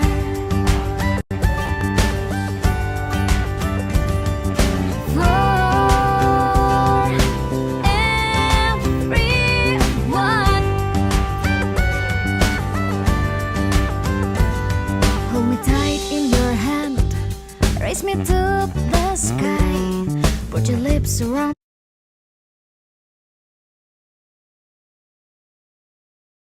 To 90% there. Hey, John, get it sorry mastered. I had you cut off for the beginning of that. Could you start over? Ah, about that. sorry. Yep. Okay. Are we getting some feedback on my end or? Just a little bit from the gate, but I've just been trying to manually. do it. Ah, okay. All right. Sorry about that. All good. Yeah, I think you are like 85, 90% there, ready to master. I think what you should look at is making the kick drum louder and speaking more. And then also work on the bass sound a little bit. It sounds very direct, and which is a good thing, but I think you can do something with it that just kind of makes it flow a little bit better. So like right there where I'd stopped, there was this, it was speaking a little bit, but it just feels like it's jumping out of the speakers. So I'm wondering if there's a way between bringing the bass drum up and working on the bass sound a little bit, just so that it feels like it's pulsing a little bit more. Then I think you're there. I think you're totally ready to master at that point. So yeah, I think the rest of it sounds really good. All right, next. So Mark, should I mute on my end or? I've been kind of manually doing it. If you don't want to worry about it, Oh, keep going. if you're fine with it, I just don't want to cause too much Yep. trouble. It's like this next good. track. I mean, you could just see it's already low. So, Yep. so I'm gonna have to turn it up more here. Cool. I got you on Yeah. the mutes. Don't. All sweat. right, thank I'll you, just try and. thank you, thank work you. it. All right, here we go.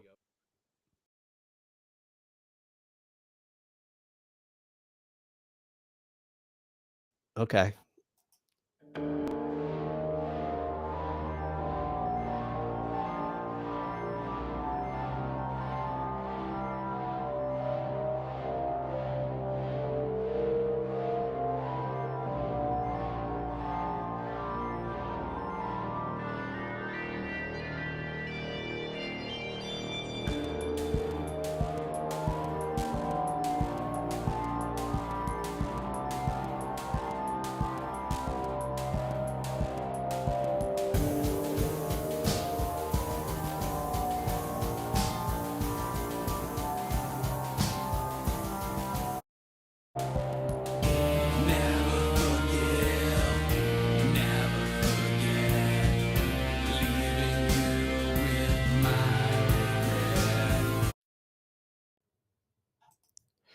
All right, I think this is one of those cases where you need to look at kind of your monitoring system and what you have going on.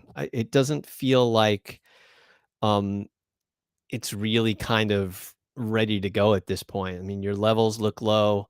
The low end just feels pretty weird. Hold on a second.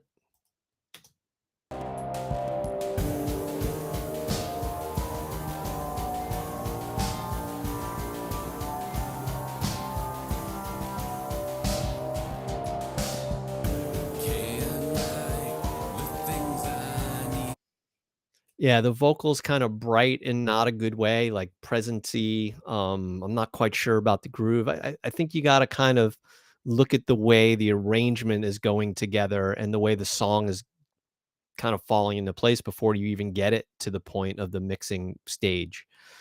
And yeah, the levels are super low. I would just kind of it makes sense that you're having some trouble. I would look at your speakers or headphones or whatever you're mixing on, and maybe find something. And this is what I always suggest when people are looking for monitors.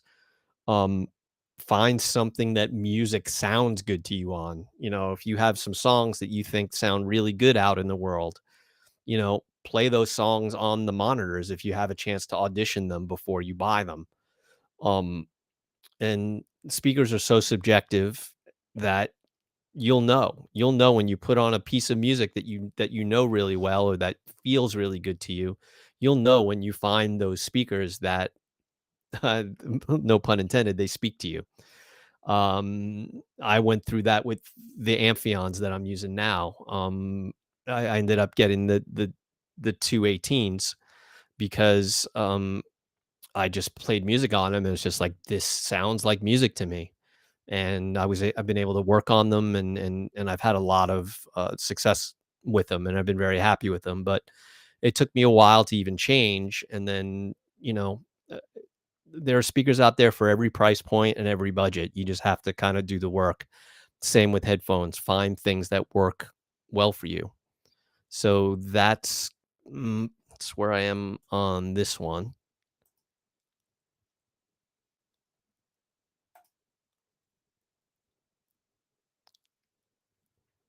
So tired, like the Beatles song.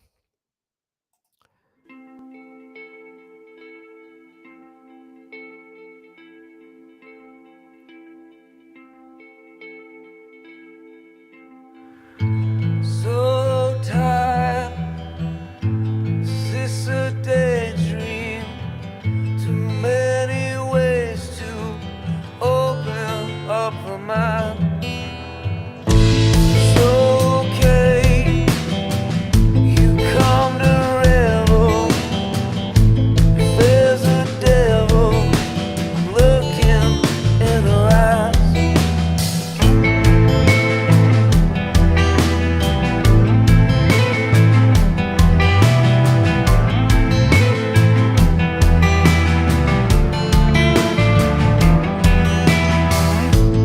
On fire, this house is burning, still returning ashes to the mind.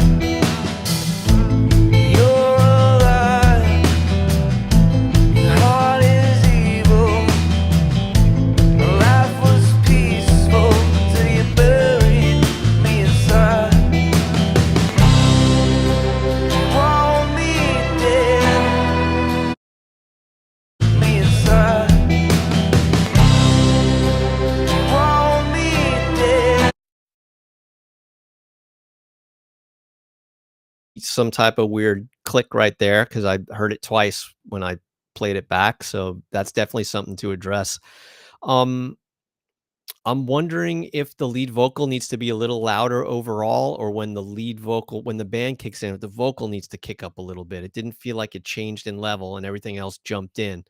I think it just loses the immediacy of the performance if it's not loud enough. I think you're right on the verge. I mean, even if you come up another 3/10 or a half a dB when the band kicks in, I'd be interested to hear that, to see if it continues the feel of the song.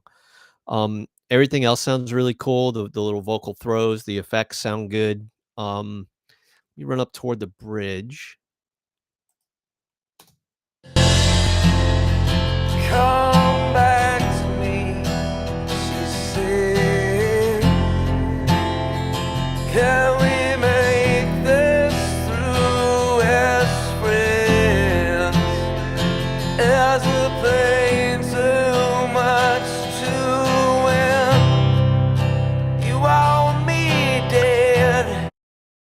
right through this section. The acoustic guitar sounds great. The vocal sounds great. The effects are cool. It's super engaging. This is everything you want in a mix. And so let's see what happens from here and what happens when the looks like something event happens. Maybe the drums come back in. Let's see. You want me buried down.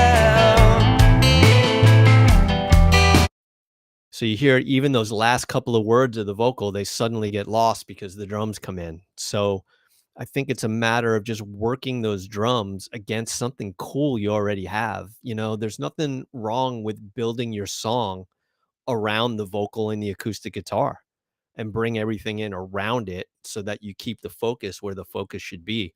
Because it's a good vocal performance and the guitar feels good. And, you know, those are really good elements of the song. And I wouldn't lose them. I would actually, you know, make sure they stay at the forefront. Drums don't necessarily have to be big. They can be a bit smaller and very supportive. So it's really close. I think you did some really great work here. All right.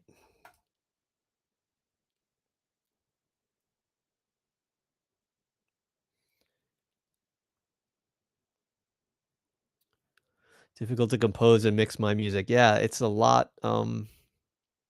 It's definitely a different headspace to be in. Well, let's listen.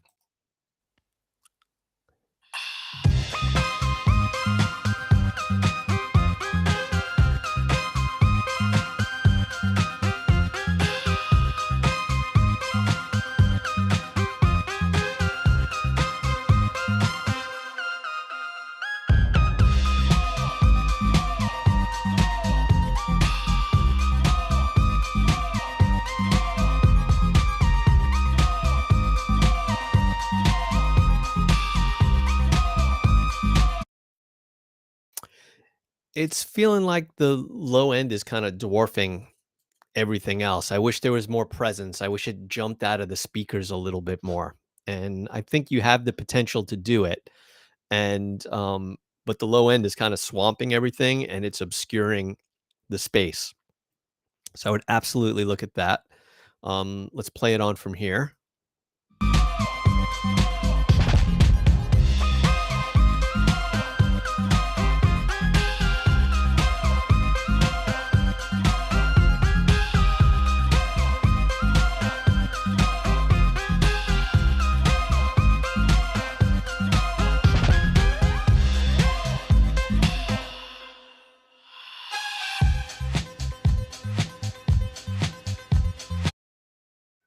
Yeah, strap an EQ across a stereo bus and give it, you know, some 3 to 5K, a couple of dB, and see if that brings out some of the excitement.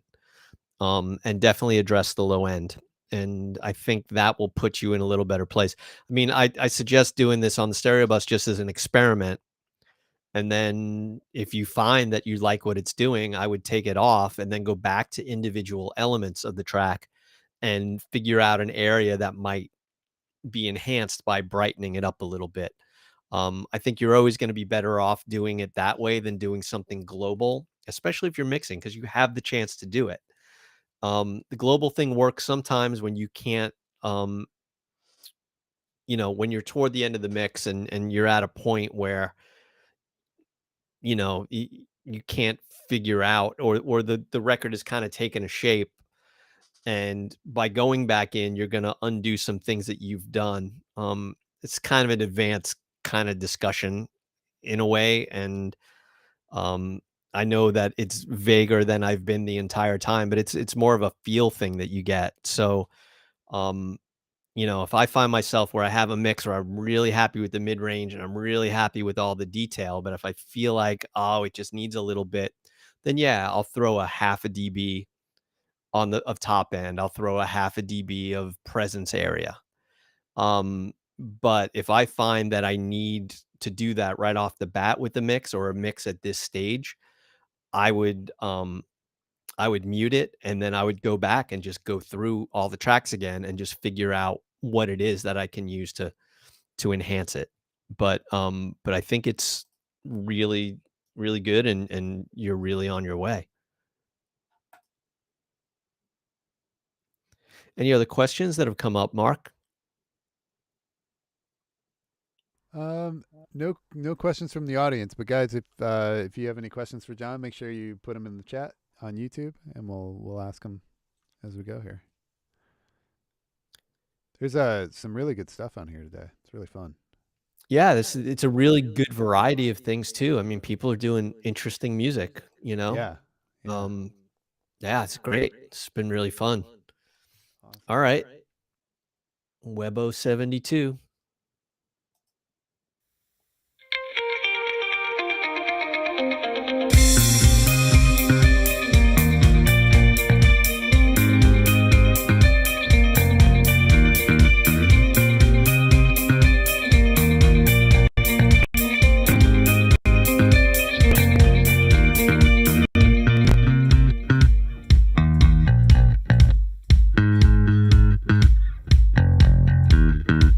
Peculiar face, Martinez place. Request something, a saving grace. You've come too far, call out a name. All right, some great ideas right off the bat. I think you got to go another level with maybe some editing or punching in and just kind of really solidifying the drums and the bass. I'm working on a project right now where I'm hyper focused on this stuff, so maybe it's a little bit unfair that this is exactly what I'm drawn to right now. Also, the vocal sound is really weird. It sounds phasey, and it just sounds like there's like a weird effect on it that I don't know is helping your cause. It's a bit more of a distraction than me actually wanting to hear what the singer's saying.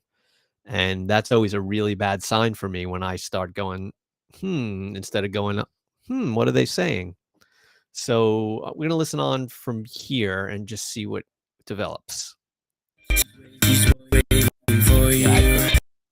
That vocal's super thin and kind of weird. Just play a game.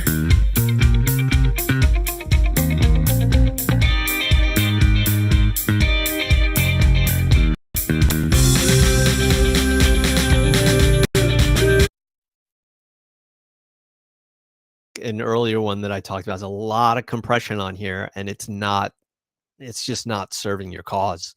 The bass is sounding choked. There's not a lot of depth in the low end. It's all feeling kind of focused and kind of upper mid-rangey and kind of like, I don't know, it just feels like my stomach and my diaphragm is getting caught in my stomach and it's not releasing. I don't feel like I'm breathing. I feel like I'm going like this. Yes, I have physical reactions to music. So yeah, and even now when the snare drum came in, again, you want it to explode. You want to feel like, there's some new event that's happening, and instead it's just feeling like I'm getting, flicked with stuff. And but the vibe is good. You're on a path. And I think you just need to kind of undo some of these things, pull down all the faders, start over, start from the beginning, which is my big recommendation to anybody. You start feeling like you're caught and you feel like you've gotten up to this mix and it suddenly sounds like crap. There is no law saying you can't pull it all down. Yes, you've done all this work, but if you don't pull it all down and reevaluate, how A, are you going to get it better? And B, how are you going to find out where you kind of tripped up in the first place? And, and again, this leads into that thing where you end up with, if you got 5 plugins on a track on every track, and if you got 5 plugins on your stereo bus insert, or if you got a bunch of plugins on your tracks, and then if you have a drum bus and that's got a bunch of plugins on it, and you're sending reverbs from just your drum bus instead of from the individual drums, all of these things are going to add up to becoming skinny and thin and no dimensionality. So I would very much caution you not to go down that path, because you're just going to go around in circles. And, it seems like you got a good band here. And the initial guitar thing was really interesting. But then once everything else came in, it just felt kind of two-dimensional. Keep at it, because there is something really, really cool here. And yeah, don't be afraid to keep pulling it down and putting it up and trying different things.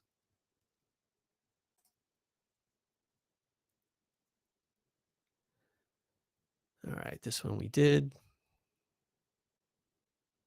This one we did. This one we did.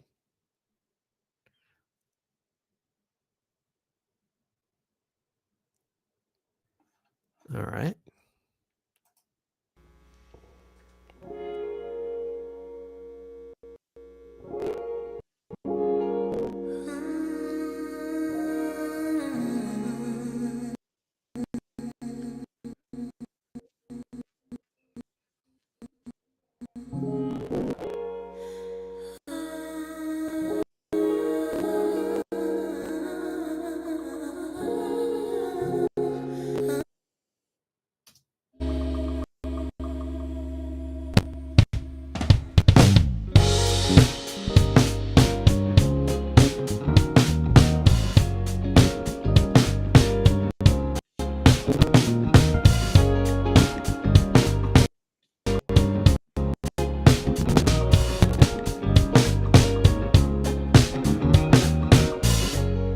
It brings me peace and joy.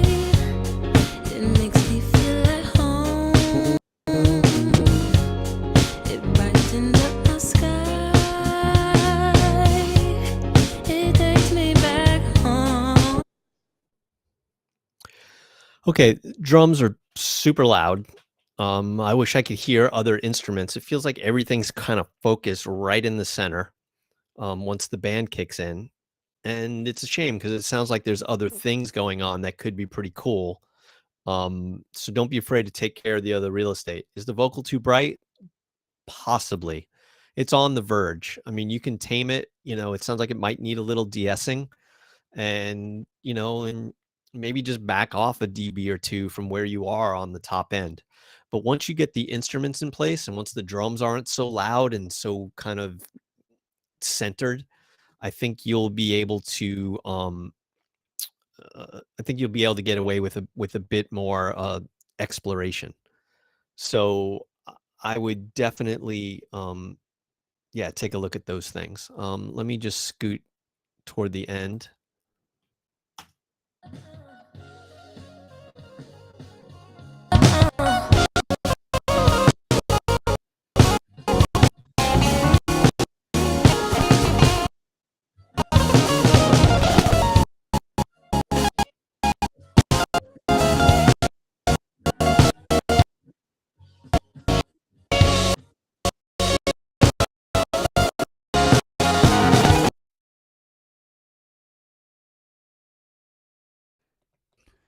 And but that's something you can address.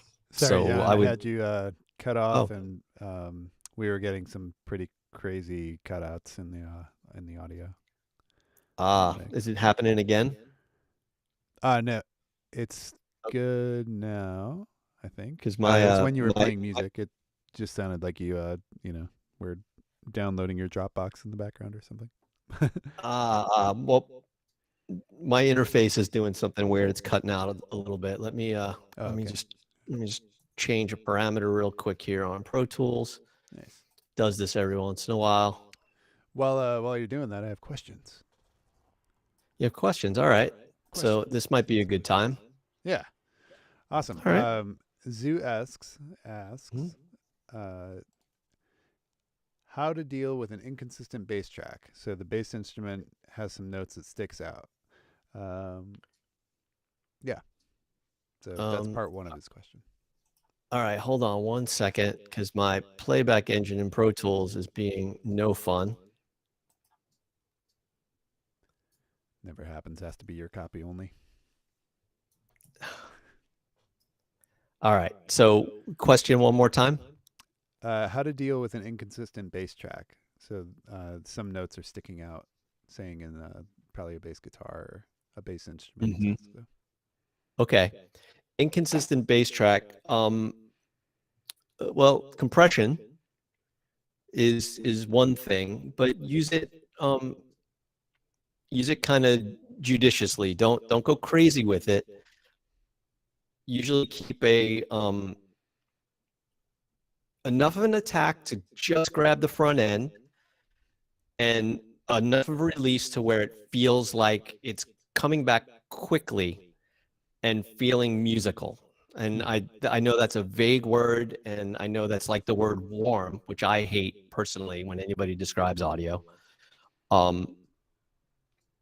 So by doing that, just get like 2 to 3 dB of compression, have it come back relatively quickly. And if you do that, you will be able to control the bass a little bit. And then if worse comes to worse, do rides. There's no law saying you can't ride the bass. And sometimes that's as good a thing to do as any, is start instead of throwing a bunch of junk at it. Vocals the same way.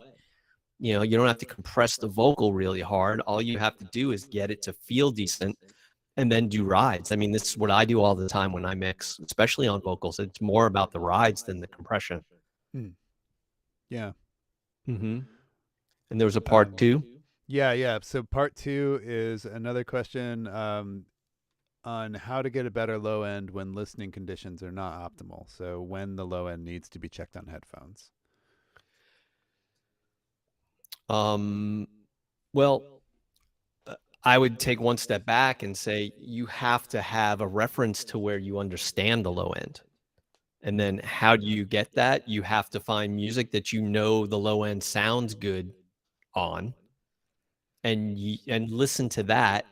And I don't mean A-B, like, oh, I got to match the low end, but you should be able to get a feel for the low end of your favorite records in your headphones, and you should know if you're putting enough on there or not, or with your speakers. The problem with speakers is you've got 2 factors, right? Are they full range enough? Are you hearing the really low stuff? And then how loud do you mix? Because if you mix too loud, then the room starts getting involved. And if the room gets involved, then you have to deal with the sound of the room and the anomalies that the room will start imparting onto what you're hearing at your mix position. Yeah. So Yeah. I think it's a multi-phase kind of thing. Yeah. What do you and think, when Mark? you say find tracks that the low end sounds good to you, I mean, it's kind of deciding like, okay, I've heard the low end of this track sound great in multiple places, some of them being crazy, right? Yeah, Putting words in your mouth there, but- well, yeah, I mean, it's a very subjective thing, and it's just something you got to find your way into, you know. And some of it has to do with the style of music you listen to, and some of it has to deal with, to do with where you listen to music, you know. I mean, I'm always, even when I'm out and about, I'm listening to stuff. And, I've emailed people who I know who mix certain records, and I hear them in a store and go, wow, I was in a pet store today, or I was in the restaurant today, and man, that mix sounded great coming over the radio. I mean, coming over the speakers in the place. Yeah. So that's what I mean. If you can find some things like that kind of would sound good anywhere in the world, it's at least a basis for you to make some decisions. But yeah, monitoring is really tough, and trying to understand how somebody else is hearing things in their own little world is difficult. Yeah. Yeah. Reference tracks are kind of tricky sometimes. I have one, this is totally different purpose, but it's a track called Signal from an artist named Sohn. It's like spelled like John, but with an S instead of a J. But that has the driest side stick in the intro that you could have. And I use that to kind of hear decay of rooms, right? So if you're on headphones, it's like a transient only, right? But if you are on, like, I would use it if I was doing front of house sometimes, just to hear like, what's the reverb of this room, and be like, oh, it's not supposed to be 4 seconds long. This is going to be a fun night, that kind of stuff. So yeah, no, that's super smart. And so one other thing, right? So taking that idea, and even on your monitors at home, you can find a point as you're turning up the vocal to where your room gets it, or turning up that track, right, to where your room kind of gets involved. Yeah. So you'll get to a point where suddenly you'll be hearing the sound of your room. Yeah. And maybe that's the point you keep a mental note and go, okay, well, at some point when I turn this up, I'm going to start hearing things differently than I'm expecting to hear them. Mm-hmm. So these are these kind of observations you have to make, because if you mix really loud, you know, uh, records from certain periods of time also, you can tell how loud they were mixing by how much bass there is and how much low end there is on the records. So there's a lot of records from the 70s, a lot of rock records in particular, don't have a ton of bottom end, but those guys, mostly guys, they're probably a woman or two in there, but they were mixing really loud. Mm-hmm. Yeah. And so mixing really loud, you're the room gets involved. So now you're getting a bass boost from the room. So now you're not adding as much bass as maybe you would as if you mixed lower. Mm-hmm. And there are all these things that kind of factor in. And so just by being aware of these things, you can kind of have an idea of what your limitations are. And again, it's a matter of just kind of paying attention to these things. And once you kind of get a feel for it, then you can fly, Yeah. then you can really move forward. Right. Yeah. No. Yeah, definitely. It took a long time, and with your help too, to kind of figure out like how to use references to understand speakers where I was. It was an interesting thing for me was I stopped trying to. I don't. I'm probably going to phrase this totally wrong, but I stopped trying to.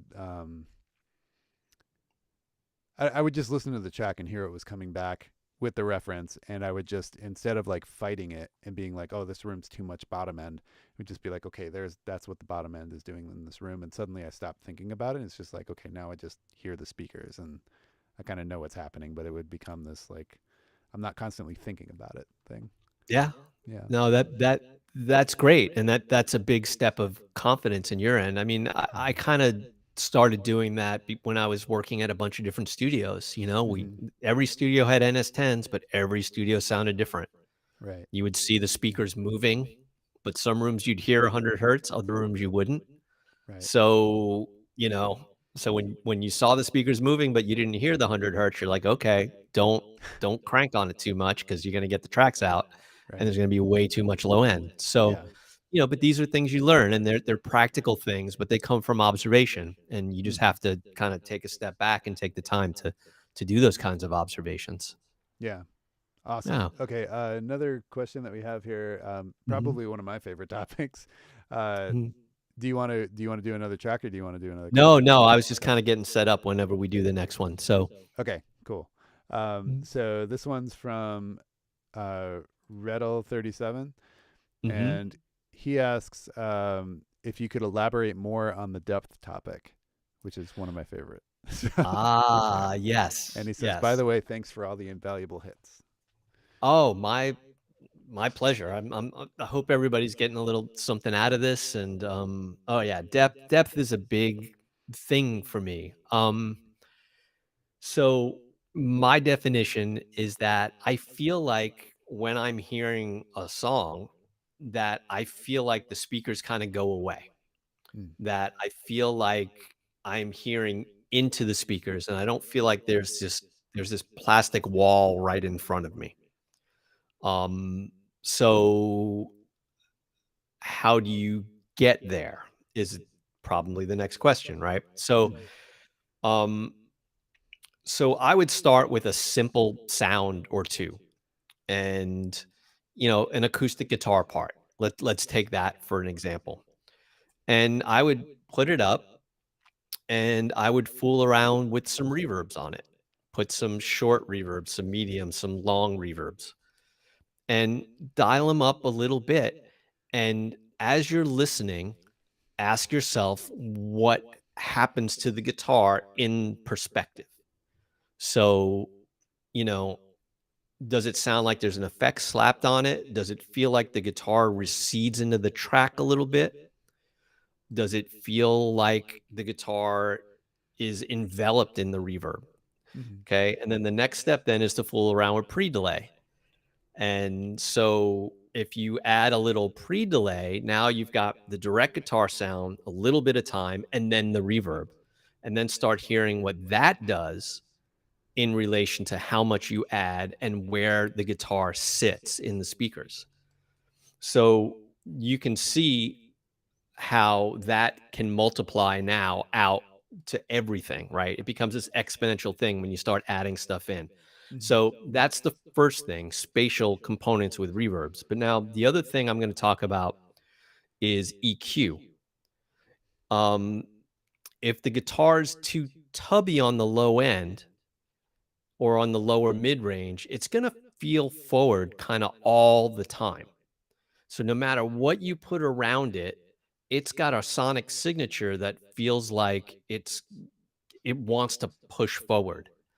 So at that point, you listen through and you find maybe this area that might be a bit too big and a bit too woolly. And if you take that out, you'll also find that the sound feels more even and it feels like it sits a little bit more in the speakers. If it's too bloated sounding, for lack of a better word, it's going to take up a lot of space, left to right and front to back. If you can get the balance tonally to make sense, you'll be able to put that sound in a place to where you'll pinpoint it, but it won't be obscuring other things that it's playing against. So again, take this concept and multiply it out to everything. And as you start working those kinds of things in that situation, you start putting things up, and suddenly you put up the bass drum and you put up that acoustic guitar, and they're not fighting each other because nothing's bloated. Nothing's really trying to take up too much space. And I don't necessarily mean roll off the low end. High passing everything to me is a terrible idea. Because you're also taking away a lot of sonic information. You high pass everything, you're going to end up with a really skinny, thin record with no depth. But if you find an area that might be just a little bit taking up too much room and you take that out, or conversely, the track is just a little bit dull. It sounds pretty good, but man, I wish it had a little more presence. I wish it had a little more 3K. You dial that in, and suddenly you get this beautiful sounding track. Multiply that out, and then combine it with the reverb stuff, and now you have the building blocks to create a space. And then this is where your point of view comes from. This is where all of these things start to develop. Yeah. Whew, that was a long answer. That's great. Yeah. One of my favorite topics. Okay. Let's see. So yeah, I think let's get back to a couple tracks there. How are you doing on time? Yeah. Let's just do a few more. Yeah, my interface it's just giving me these random clicks, so I think that's what's cutting out as I'm sending to you. So I don't think my vocal mic's cutting out, but I think the music track is. So if it's too much, let me know and we'll give figure it a shot. something out. Awesome. Okay. Cool. Yeah, you've been at it almost 3 hours, so thank you for taking all the time to do this. Oh man, it's been that long already. Look at that. All right. Yeah. Yep. All right. So we'll do another couple and see if Cool. there are any other questions, and we'll call it soon. Cool. All right. All right, guys, here we if you go. have more questions for John, make sure you get them in the comments. All right. See you.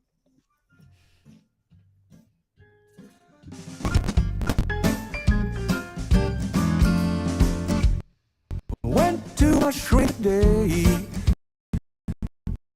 to get my mind out of a rut. Hey, is somebody you feel much?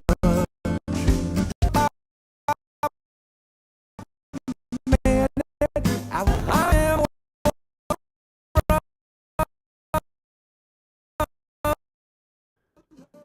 Cool. So Is it? Why's that dinosaur chasing me? He tries to. I like the feel of it, and I like the way it rolls. Vocal sounds too compressed, and I think maybe a couple of other elements are just a little too compressed. So there's too much the attack set too fast, I would say, on a lot of this stuff, and it just feels like it's just getting kind of lopped off. And transients are not a bad thing, and letting things go through is not a bad thing either. If If you clamp it down too much, it just all feels like it's hitting a wall. And we don't want that, especially with music like this. We want to feel like it's airy and a bit light and a bit open. So So I think if you look at those things, yeah, go ahead, Mark. sorry, John.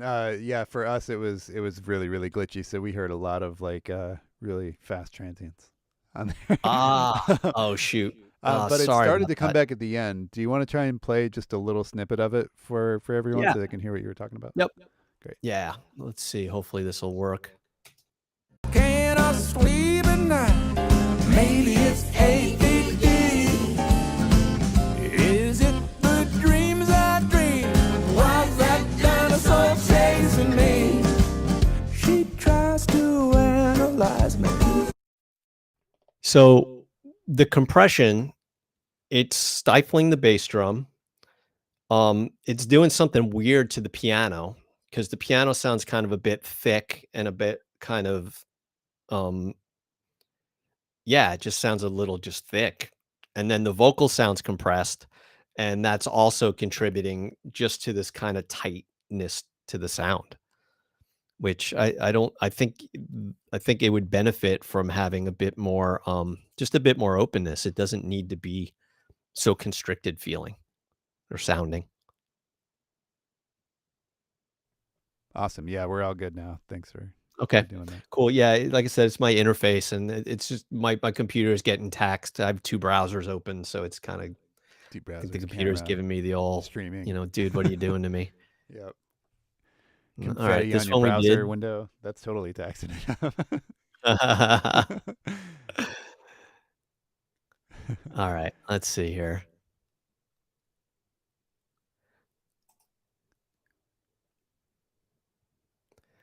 All right. Well, maybe pretty this good the here. We universe got is the- telling us we're done. Pull the lever again. Let's see. One more stab. Oh, we just saw that one. Yeah.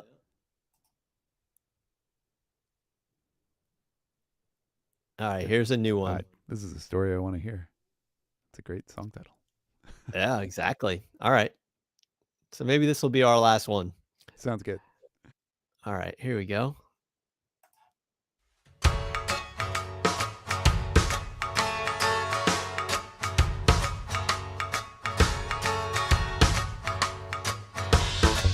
Well, there once was a man who did what he can. He mined from the land, the broad of which he feeds and breeds and leads a life in peace.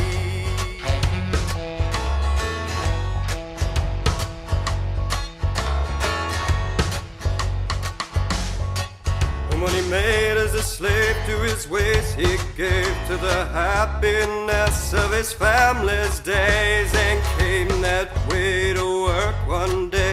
And he did fall right through the mine shop floor.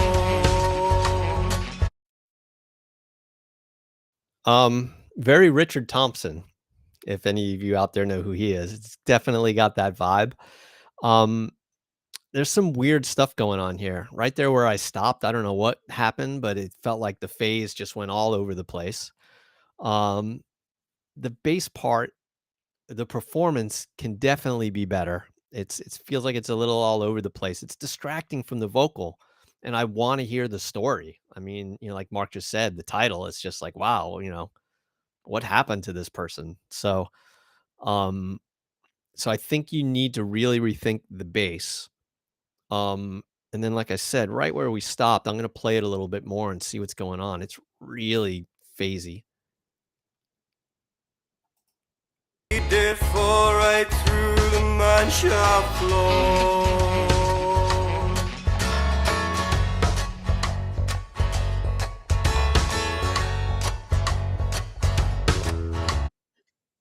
And honestly, it's funny. We were just talking about this. This sounds like one of those cases where you high passed everything. And by doing so, you're taking away the body of most of the elements. Like that acoustic guitar, I bet if it wasn't so thin sounding, I bet it would have a bit more of a driving force to it. Then you might not feel like you need to have the bass as loud because it'll be more complementary to the guitar.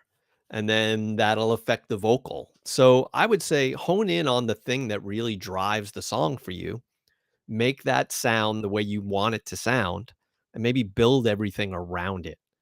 But I would definitely work on that bass part more and get it to feel right and get it to sit in the pocket a little bit better because it's a little bit distracting. So I think that's if you can hone in on a few of those things. And again, it's bright. So I don't know if it's listening environment. I don't know if it's you're just, you know, high passing everything to high pass everything, but I would totally look into that stuff and see if you can get see if you can get it just sound fuller and a little bit more natural. All right, Mark. Now I've Awesome. lost you. Yeah, I just had us muted. There we go. It's my first Oh, day. I have it turned down. Sorry. Turn the volume down. Nice. Yeah, that was great. Very cool. That last tune, I was just thinking this is something kind of going back to intention again, and something that you've talked to me about before is just kind of like picturing what it is in your head before even doing something sometimes. And like that song, I'm just imagining an old 1800s, probably because he said mine shaft in there. Could be hmm a current song, but I'm imagining like this 1800s saloon. You know, it's like, well, what would that sound like if I was sitting, you know, at the poker table at the front of the room, but the band's playing. You know, there's like one guy on one side and one guy on the other side. Like having those visual pictures to kind of paint is pretty cool. Totally. Yeah, you know, an upright piano that's out of tune kind of a Yeah, thing, you know, like these are the things that are evoked kind of right off the bat. yeah. And not saying that it needs all that stuff in there, Mhm. but yeah, I mean, you have an intriguing title, your vocal tone is good. Mhm. And you know, like I said, it's very Richard Thompson. It definitely sounds folk and it definitely sets up a mood. So Mhm. take advantage of that stuff because it's what's making you unique. And, Yeah, you know, we all need more uniqueness in this world for sure. yeah, Um, so yeah, I totally, you know, hopefully this advice helps and you can get a little something happening. yeah. Yeah. Awesome. Well, Okay, we have two more really good questions here. You okay. got time for them? So, Yeah, totally. okay, great.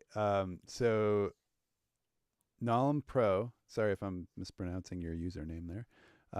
One, he offered you $5 to submit his song and have it reviewed. So that was happening in the chat earlier. So, but he has a question for you that's really good. He says, Good. "Here's a question. What do you prefer and why? Even or odd harmonics, or a mixture of both? I know it depends, but how do you choose in your opinion?" Um, well, I don't really think of things in those terms. Hmm.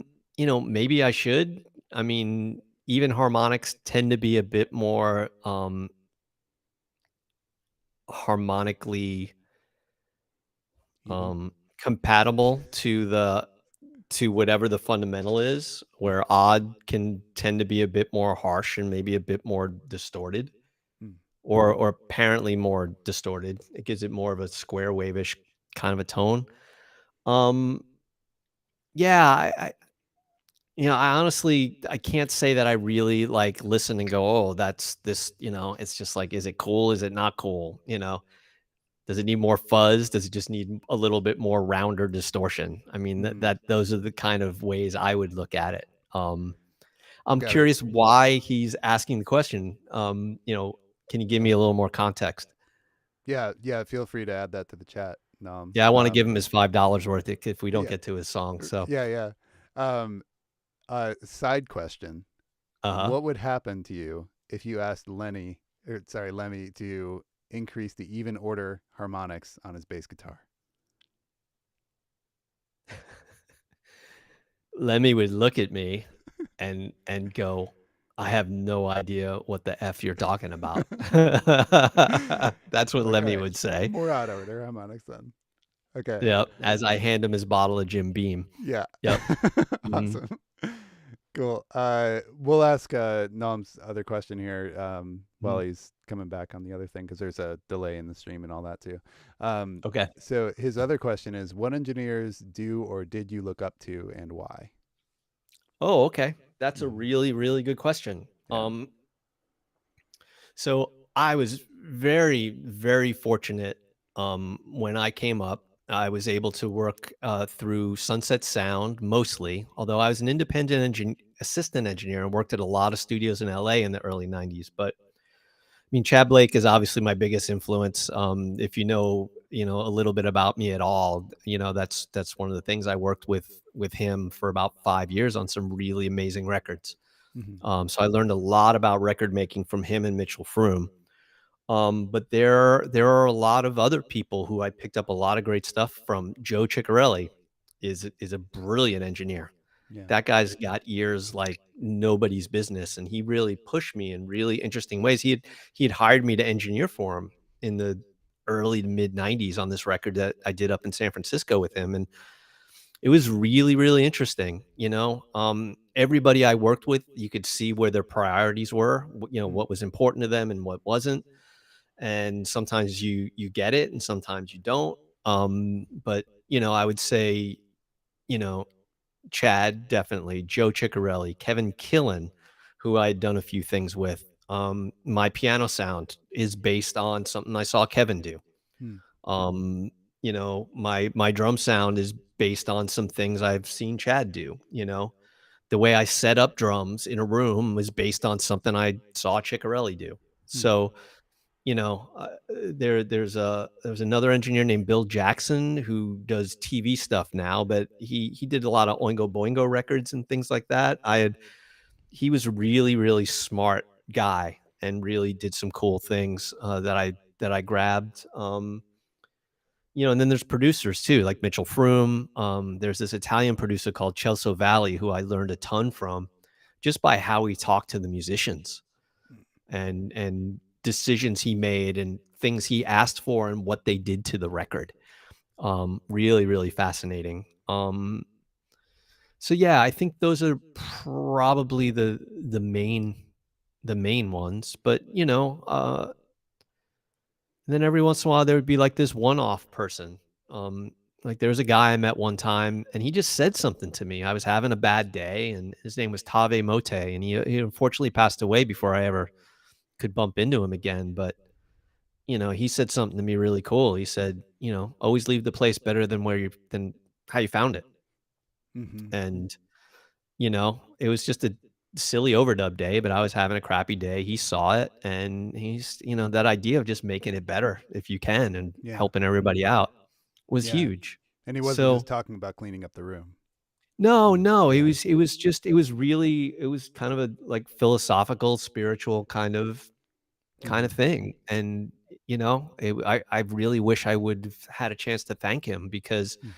it's stuck with me all of these years. So, Yeah. and I try to impart that on, other people who are passionate about making records.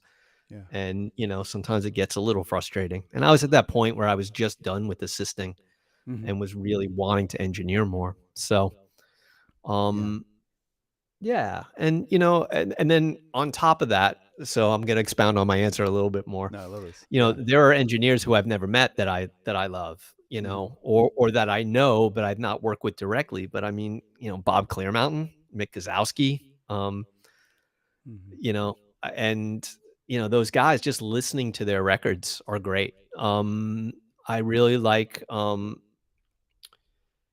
I really like Spike Stent. Like Hmm. his that Styles, what's his name? Harry Styles, is that his name? Yeah, Yeah. I'm really bad with names. But that record he mixed is really good. That song "Adore You," that mix is great, and Yeah. it does really cool things. Derek Ali, that last Kendrick Lamar record, the Damn record, it Yeah. sounds amazing, but the arrangements are incredible on it too. So there's that combination of Right. things that are something. Yeah. So, yeah, I mean, there's so much, and then older records, whoever did the the guy who did the Sly and the Family Stone records, those things have a sound. Right. Um, so, yeah, I could go on, but all right. Yeah. No, it's yeah, it's amazing sometimes too. Like I'll hear a record. Sometimes it's even obscure. Like there's a mixing engineer. I just know his Instagram handle because I don't know how. That's how I have it. But mixed by Tab. So Tab is his first name, and I know he's a fairly well known engineer. But he mixed a random obscure like indie band record that I heard, and I went to find out who mixed it because the mix is so good. And then I found his playlist on Spotify, and I've just been pulling inspiration out of there for the last couple months. It's That's insane, great. you know. Yeah, but I never, And you know, might not have found that guy if I didn't hear this random offshoot thing. It was yeah, crazy. and Yeah. that's it. You know, it's funny. Like there are people who have found me because of records like that I've done, you know. Oh yeah, that record, you know, that record resonated with somebody, even though it might not have sold a lot of copies or the artists aren't known. It's really funny the way that kind of thing happens. I mean, that Sown record that you talked about earlier, you know, I think I have that track. It comes up on my title all the time. And, you know, I always think of you when I hear it and I'm just like, because I always like, oh, what is this? This is cool. And I always look and I'm like, oh yeah, that's this thing Mark told me about. Yeah, So love there you that go. artist. Yeah, Well, yeah, one of my favorites for yeah. sure. Okay, Noam got back to us, and he says he's asking about the even and odd order harmonics thing because it's an option that you see on a lot of gear. So Ah, yeah. okay. Yeah. I mean, the distressor does that. I mean, Oh yeah, so between distortion 2 and 3, right? yep, Yeah. exactly. Mhm. Yep. So I would say that, you know, I mean, it's kind of the obvious answer, but it's also really true. It's just like see which one works best in your context because that's the only thing that matters. I could tell you all day long, oh, it's got to be second order. It's got to be second order. And then the next mix I do, I'm going to switch between 2 and 3, and 3 is going to work better in that Yeah. context. So, Yeah. you know, having an idea of what they do might get to what's in your head faster. And then this comes back to knowing your tools and knowing what works for you and what doesn't. Mhm. So you may hear a sound and you may go, okay, this is what I want to do to it. And so, all right, I know I want to use this plugin or this piece of gear, and okay, I know it has this option, and I think the the third harmonic distortion is going to sound good in this context on this sound based on what I'm hearing. Mhm. You know, but that's because you've done it 50 times. I mean, I did something. I'm mixing a record for this band Government Mule, and I put up a Wurlitzer sound, and I had done a mix and sent it to them, but they were like, they wanted a few things different. So one of the things I looked at was the Wurlitzer sound. And then when I looked at it again, I'm like, oh yeah, it's just gotta have a little more distortion, but not like full on distortion. So I ran it through a dip switch Sansamp, Right. and it's barely cracked open. It's barely distorted, but because I know that box and I know what it does, and I just added a little bit in there, and it became this beautiful mid-rangey but still very detailed, not overly distorted sound, Mhm. and it works great in the track. So Right. so I these are these things. It's just like once you start developing that sonic information, and once you start getting a little catalog going in your brain of your tools, all that stuff will come way easier and way faster. Yeah. Yeah, definitely. Um, Yep. I love learning that stuff by just, you know, way overdoing it, being like, okay, there's Yeah. that sound, and then it's Well, there's it. And burning that's everything. kind of the thing, right? I mean, this goes back to what I'd said, a couple hours ago at this point about, don't be afraid to turn knobs. Make Yeah. it sound ugly. Make Right. it sound over the top because you'll discover something along the way. Yeah. Yeah. Yep. I just realized something that I should have realized years ago, but I have to point it out because I'm laughing at myself right now. There's Mhm. no distortion 1 on a distressor. It's 2 and 3. Yeah.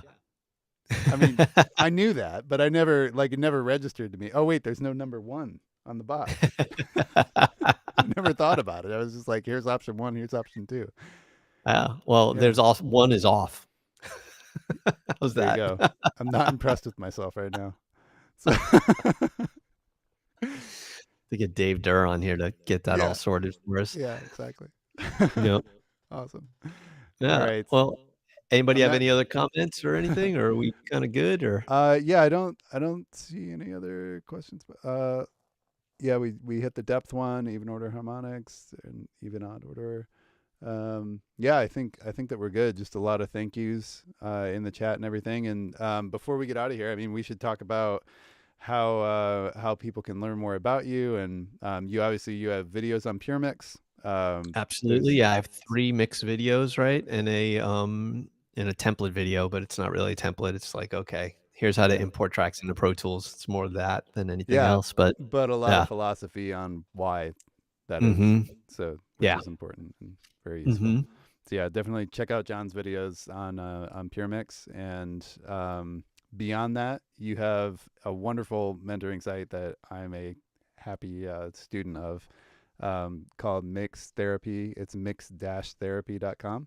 So the way that John and I are kind of talking on live stream right now is we do mixing lessons that way as well, where I'm kind of sharing my screen and John's watching me go through mixes and giving feedback and stuff. And you probably have more elegant ways of saying it than that, but no, I mean that's basically it. Yeah, I just go, why are you doing that? Right. Why are you doing that? Take that off. Why are you doing that? Get rid of that. Do you not hear that? Why are you hearing that? Why are you doing that?